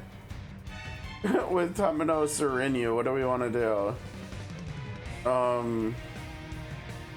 The problem is he's slow, so he's going to be buffing everybody else that's in the back row. Which is not something we actually care about, so we probably should just do this, yeah. Which also doesn't really serve that much of a purpose. If anything, we should probably do this, or we could do...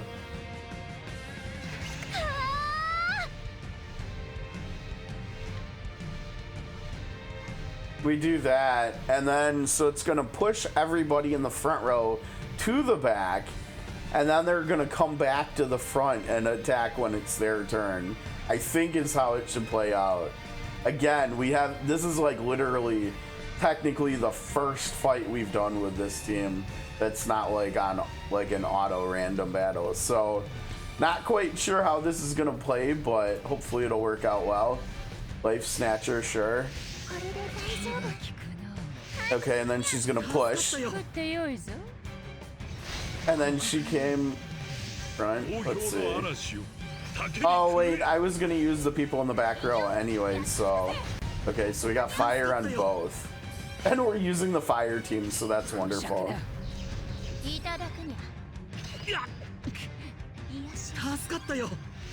Oh, Aviette's buffing us too, that's nice. How about light stuff? We got any light stuff going on here? Actually, I think we're swapping. Wait, we can't swap everybody. We've got to get. Oh no, supercharged is shut off. I don't know what I was thinking. I should have got. I don't know. Did we? We didn't even have Fred attack, did we? I should have had Fred and Novell both get their debuffs up, right? That was a little bit of a mistake there, probably.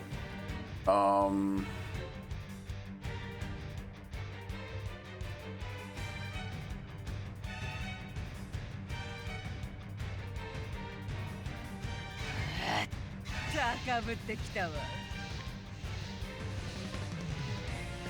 don't remember when she does this. Does she do?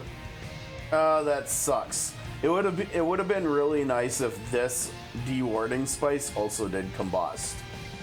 Right, so she could apply all her debuffs all in one place. Now, what did I do with her? We did this, and that's 4 turns. Okay, so if we do this and we do this, that's 9 or 4 turns too. Okay, but her passive will extend it, so that should get max defense break up on Lutia and and 9 turns worth of it too. So that should be good.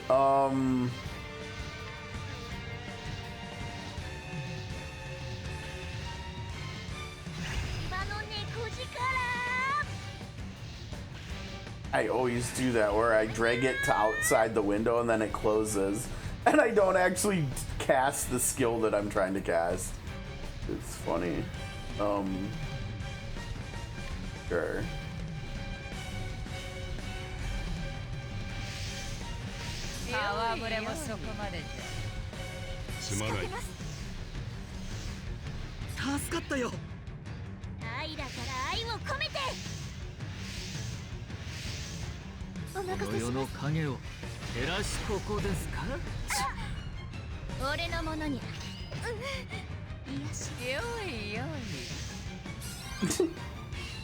Alex, so thankful for the Aviat heals.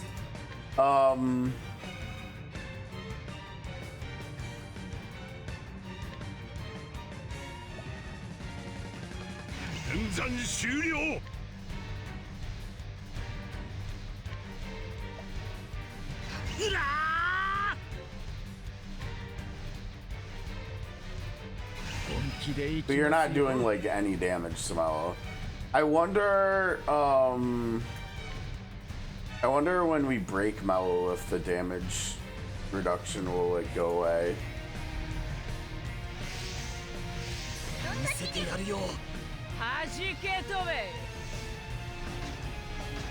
God, look at that damage. Damage is so good.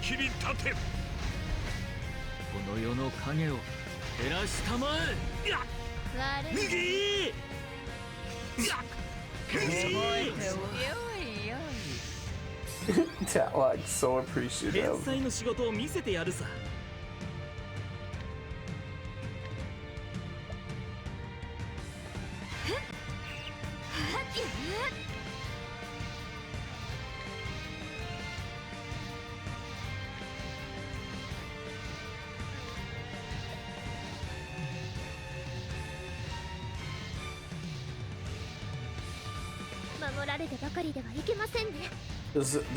That's the one that doesn't have priority. Well, let's see. Fred is faster than her. That's perfect. So then she can buff Fred too.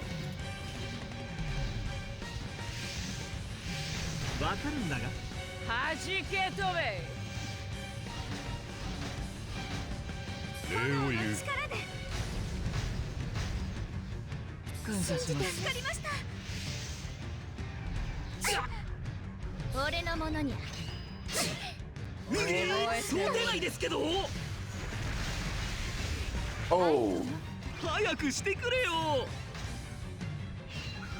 Mellow, stop this meowness. I love it.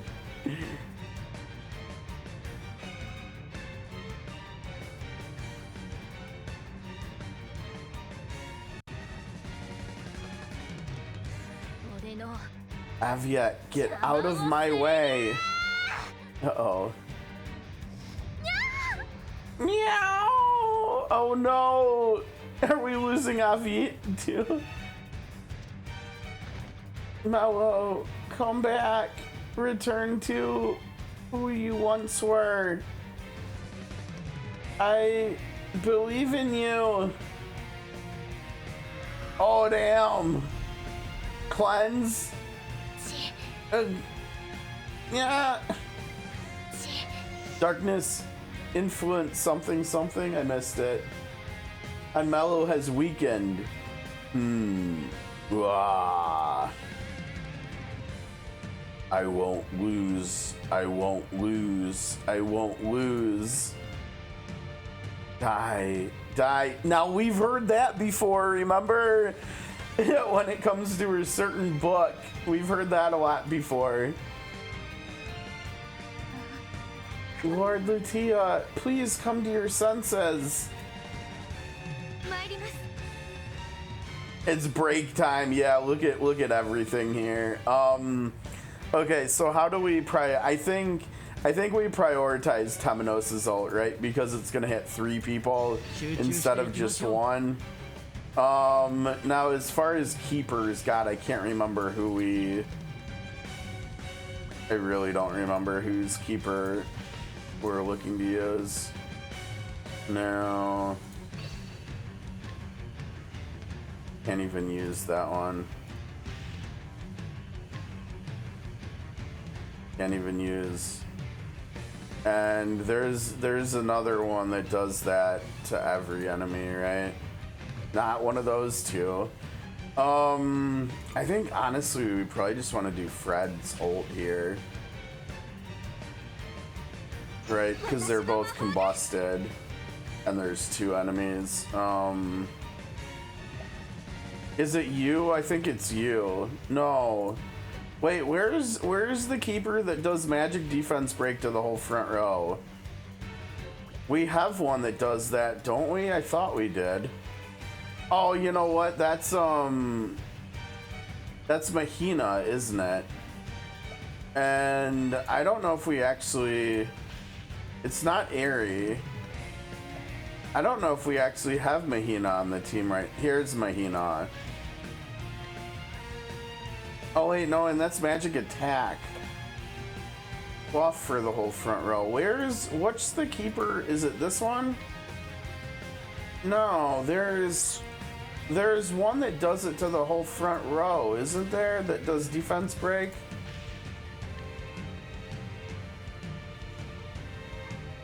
I'm pretty sure there is.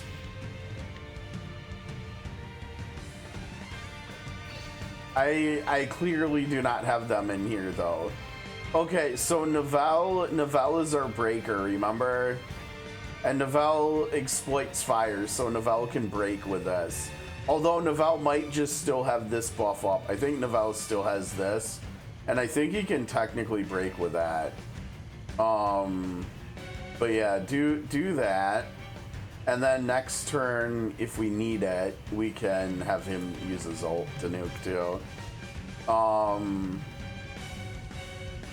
I feel like technically because Lutia's almost defeated, I think we probably want to have Tatlock go onto Mello actually, right? Because hopefully Mello will take more damage once she's broken. Okay, let's see how this goes here. And wait, this is, yeah, we're one turn away from... Oh, and I still have Simmer go equipped too. I gotta change that. I need one of the attack buffers, I think. Okay, let's see. I don't know. I have no idea whether this is gonna work as good as I am hoping it will, but we'll see. Yep, so he breaks and does all the... Look at all that crap he's doing. We get the ult here. And then Nivella's gonna take out Lutia. And hopefully hurt Mello. Yeah. Okay. We didn't need to do as much prep as I did. That was pretty good though, because that was the break turn, and Nivelle basically... What did he do? He did like 400,000 AoE damage there. That was pretty decent, The next turn should have been better, but we didn't get there. They didn't have enough HP. I kind of thought that might happen since this is like a story fight, but you know. Where I swear I remember them calling Lutia she. I don't know. Where am I?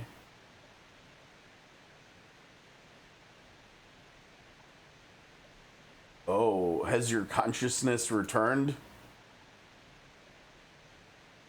The war. What of the wicked god? The gods emerged victorious in the war of old, and the wicked god was sealed away. However, someone is attempting to break the seal. Lutia, will you lend us your strength this time? You are human. I do not trust humans, but I must repay the debt for healing me. Humans are preferable to the wicked god. Well, that's good at least. I'm glad. I'm glad. I'm glad that's good. Hey guys, we're better than Goldera. Who knew? I have always been tortured by the black flame. Oh man, could you imagine if we had Southern Toss as our favorite here? Or better yet, like someone maybe even more like Serafina or something. I almost lost myself. That's such a detestable thing. Yeah, you know, makes sense. Yeah, makes sense. Okay, now how about Mellow? Is Mellow good now too?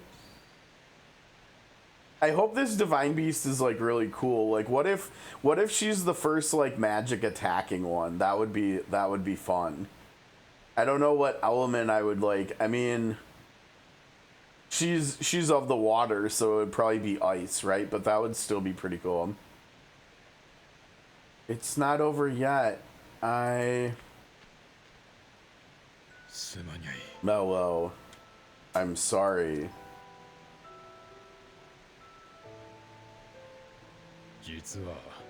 Once, out of kindness, I saved a human on the brink of death. Oh, dude, are we about to go into another Ogun story here? It's Ogun all over again. However, that human yearned for a potion of mystical power. Okay, not quite the same. He gathered people and caught me, forcing me to lead them to the herb garden. Oh, that's not good. How could this be? The Kate Thieves' duty is to protect the relics of the Kate civilization, keeping it safe from malicious hands. To protect the herb garden, Mello had no choice but to fight against humans. Oh. Humans blinded by greed kept coming one after another. I wonder if this has to do with who the actual villains of this story are too. Like, I wonder if they did that intentionally to do what Yushk is describing here.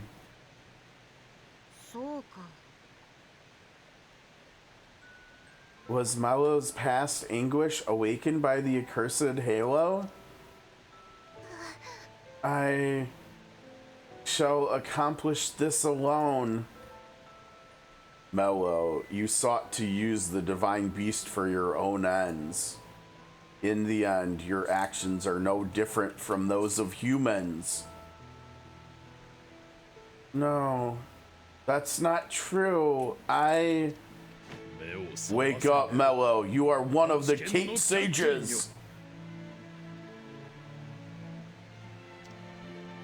Do not misjudge what must be done. I'm not gonna lie, his voice seems kind of familiar too. I wonder if Mello or if Yushk's voice actor has done any work in SOC, because it kind of sounds like we've heard a voice, like either that voice or a similar voice lately. I am Mello. Let me share the burden you carry. I won't let you suffer this pain alone. No, Avita, I don't want to. I don't want you to see such hideous things. That suffering has changed you from the kind kitten you once were. I shall protect you.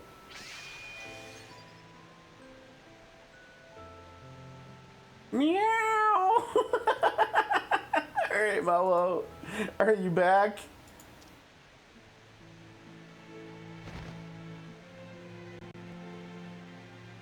Mello!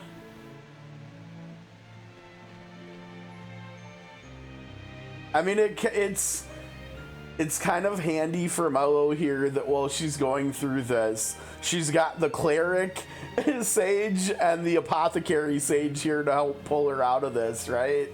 Like, what if it was like Kilns and Reek here instead trying to help her? Like, things probably wouldn't be going as well as they are, even though she's passed out.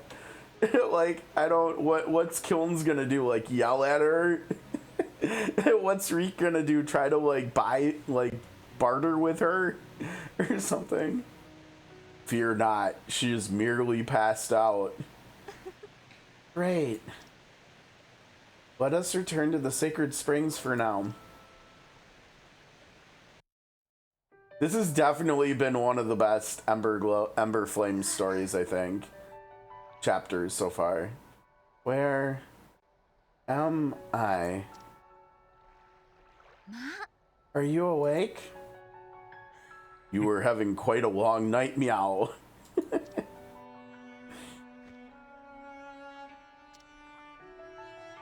The accursed halo. When I saw it, darkness began to infest my heart. Those humans coveting the relics of the Kate civilization. I cannot contain my hatred for them. Mallow. That is the power of the Eye of Calamity. It amplifies the evil desires of those who gaze upon it. Right, you know, and this is a commonality. This is, I think, the Eye of Calamity, or in general just Calamity. I think this is the second, or I guess technically the third thing that ties Orsterra and Solistia together, right? We've got the gods, we've got the gate, and we've got Calamity. Because we saw Calamity in Octopath 2, right? In Solistia 2 with Ochet's story. And exactly what Daitreno is describing, right? That amplifies the evil desires of those who gaze upon it, right? And for instance, at the start of Ochet's story, when she picks one of her companions over the other one effectively sees the Eye of Calamity, and that's why it becomes the villain of her story ultimately, right? Because it too gets basically possessed by darkness. This is actually, like, this story is actually really cool with how it relates Orsterra and Solistia, because it's not directly tying them together. I mean, it's like not to the point of like seeing the gods mentioned in both worlds, in both games, but it really is, it's tying them together with another theme. And it might not even be the Eye of Calamity in Solistia, right? But it is a calamity. It's like, it might not be the same thing, it might not be like the same calamity, but it probably is, right? Because it's probably related to Goldera in both worlds. So it probably is ultimately directly related. But like, as of right now, I think we still need more information to actually conclusively make that statement that it's the same thing or something, or that it's directly related to Goldera. But like, I think we can kind of infer that, right? But yeah, so this story is ultimately ending up being just more world building, technically, for both Orsterra and Solistia, which is pretty cool. And it will be really interesting to see whether we see like any of this stuff or all of this stuff in Zero in a few months too. I mean, obviously I hope so, but at the same time, just like master like the 4 parts of Orsterra's story in this game, which would be more than enough for the whole game, like without adding in the Emberflame story here. But it would be cool if they like added it as future DLC or something, and or if they add side Solistia later on too. Oh, Mellow. I have long avoided humans, turning a blind eye to the world. However, I cannot allow the Eye of Calamity to be revived, Meow. We must cooperate with humans to face this together. I do not trust humans. Uh-oh. I trust no one. You don't even trust Avit and Yusk here? Yusk? Really? No. I Mellow, pull yourself together.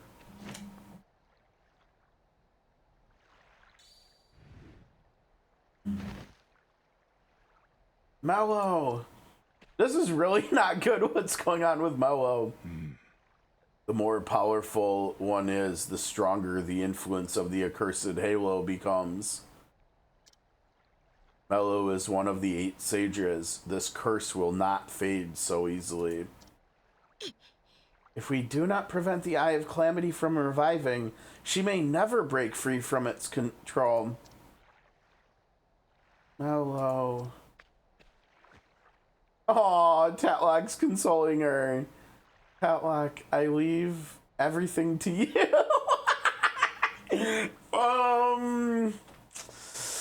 Yeah, you know, okay. Just, sure, fine. Whatever. It's fine. We're fine. Everything's fine. Leaving the fate of the sages and the divine beasts to Tatlak, that's good judgment, Avi. Here we go. We haven't seen them yet. Behold, Esmeralda, the power of the Codex grows stronger. So many false divine beasts. The revival of the Eye of Calamity is imminent.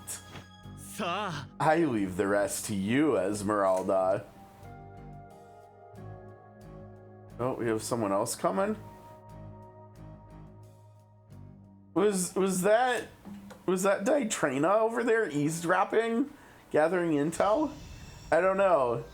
That was good story though. That was definitely good. I feel like the last few have been really good. Like so every 2 chapters is a new divine beast, sort of. Maybe I can't remember. Maybe that's more of a recent trend. I don't think we have 7 divine beasts, but maybe I'm wrong. But yeah, at the very least, the last few chapters, as we continue getting more, learning more lore and stuff about the divine beasts as they relate to the gods, has been really interesting. And as we see like a few more like pieces to the puzzle with what's going on behind the scenes with the villains here too, it's getting better and better. I definitely, you know, because for a long time I was really far behind on the story and stuff, and then we finally got caught up a few months back, and like the last few chapters have been really good, I thought.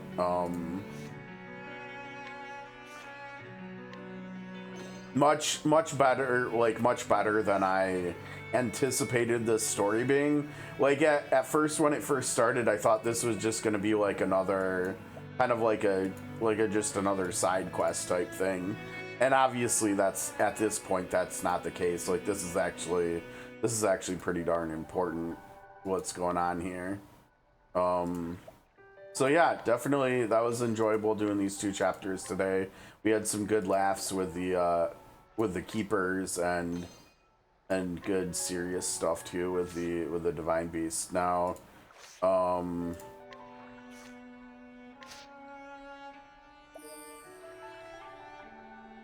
yeah, not quite. Yeah, I still have more stuff I need to do. I need to do that yet still. What is this? I think this is like the dragon, the level 100 dragon. I still have to fight that thing. I don't know why, slacking with that or something. And then, alright, moment of truth. We're looking for like a magic attacking divine beast here. So maybe, oh, was I wrong? 1, 2, 3. 4, 5, 6. Okay, so it's almost been a divine beast every 2 chapters. Yeah. Oh, and this one, Svittlefari is magic attacking. So maybe I should have Svittlefari equipped. This is light attacking. This is random targets. And that's damage. Damage, yeah. Lightning and staff, but that's AoE. 368 potency. Oh, that's much less, isn't it?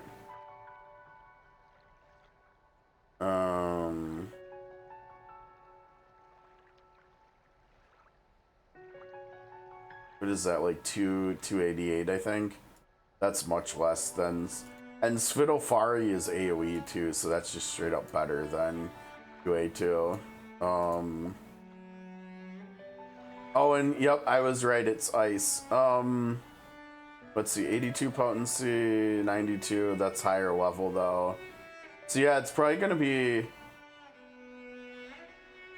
It says front and back rows, whereas this says all allies. That's weird. Now,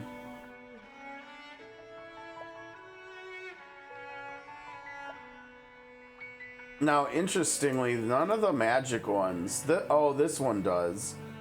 Uatu says act faster, but Svittlefari and Lutia don't say anything about acting faster. But they do damage buffs for 2 turns. So yeah, I don't know. I think we probably do want to use one of these instead of any of the others. We just have to figure out what. I guess we probably want to use the thunder one, right? Because for fire and lightning, like Novell is like empowering lightning and stuff. And so like the damage on Svittlefari might actually just be a little bit slightly better than Lutia. And then what do we have here? Yeah, and we had... Oh, we don't. Right, no, because we got the ability to summon... I think I'm gonna go with she, I just can't remember. I think that was the case, though.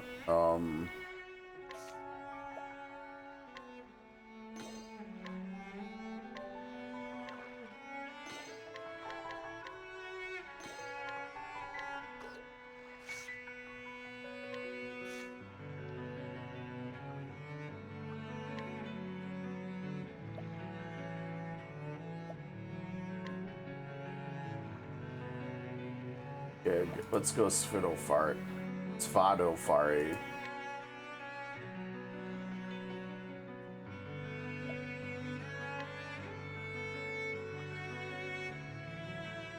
I need to do more adversary log, right? I've literally got 3 slots and 3 choices. Those choices were not very hard right now. That's funny. All right, that was a good time. Yeah, good story day, I would say. Okay, let me check, right? Because this is the fruit here. So I'm gonna reset the... I always do this when I do dailies. It's just easy to remember. Yeah, so they're gone. So that means my RNG luck with getting HP fruit has just... I don't know. It just has been non-existent or something. Either that or like maybe my account's bugged or something. I don't know, but we're not getting any HP fruits as of right now for whatever reason. But okay, I don't know if anybody still is hanging out with me here. I think it looks like we've got some folks here still here lurking and stuff, which is always amazing. Always appreciate it. Like if you want to hang out with me, you don't need to talk. Lurking is great too if you're enjoying the content. Doesn't matter what capacity, as long as you're hopefully finding me somewhat entertaining and enjoyable to hang out with and stuff. Appreciate you no matter what what that context is. But that's gonna do it for today. I think we are gonna have a little bit of a shorter stream here, so we'll probably be going a little bit longer tomorrow with the game we're gonna be switching back to tomorrow. But yeah, if you're watching on YouTube, please like, subscribe, and leave a comment on the video about what your favorite part of the 2 new Emberflame chapters of ch.13-14 story that we got today were, and we'll see you in the next video. Not sure when that's gonna be, but it shouldn't be too long. It might be like a week and a half. We might have to wait to get back to doing some like more regular ch.13 content, maybe until the 25th here, because we are doing a big story in the other game where I cover too, and we still haven't finished that yet. Hopefully next week we can finish it, so we can get back to just playing ch.13 a little bit here and there. We've got a lot of story to do. We've got a second account to finish the Orsterra story with, etc., etc. And of course, we'll have more side Solistia coming too. So stay tuned for more ch.13 content on the channel. I will continue streaming it and posting new videos too. So, and then for our folks who are here with me, if you are lurking, if you are hearing me now, thanks for hanging out. As always, it's always a pleasure. Appreciate your company, appreciate your support, and we will be back tomorrow on Friday the 15th for more sort of Convaleria for this World of Peace story. Until then, take care guys, have a great rest of your Thursday, and hopefully we'll see you later. Peace.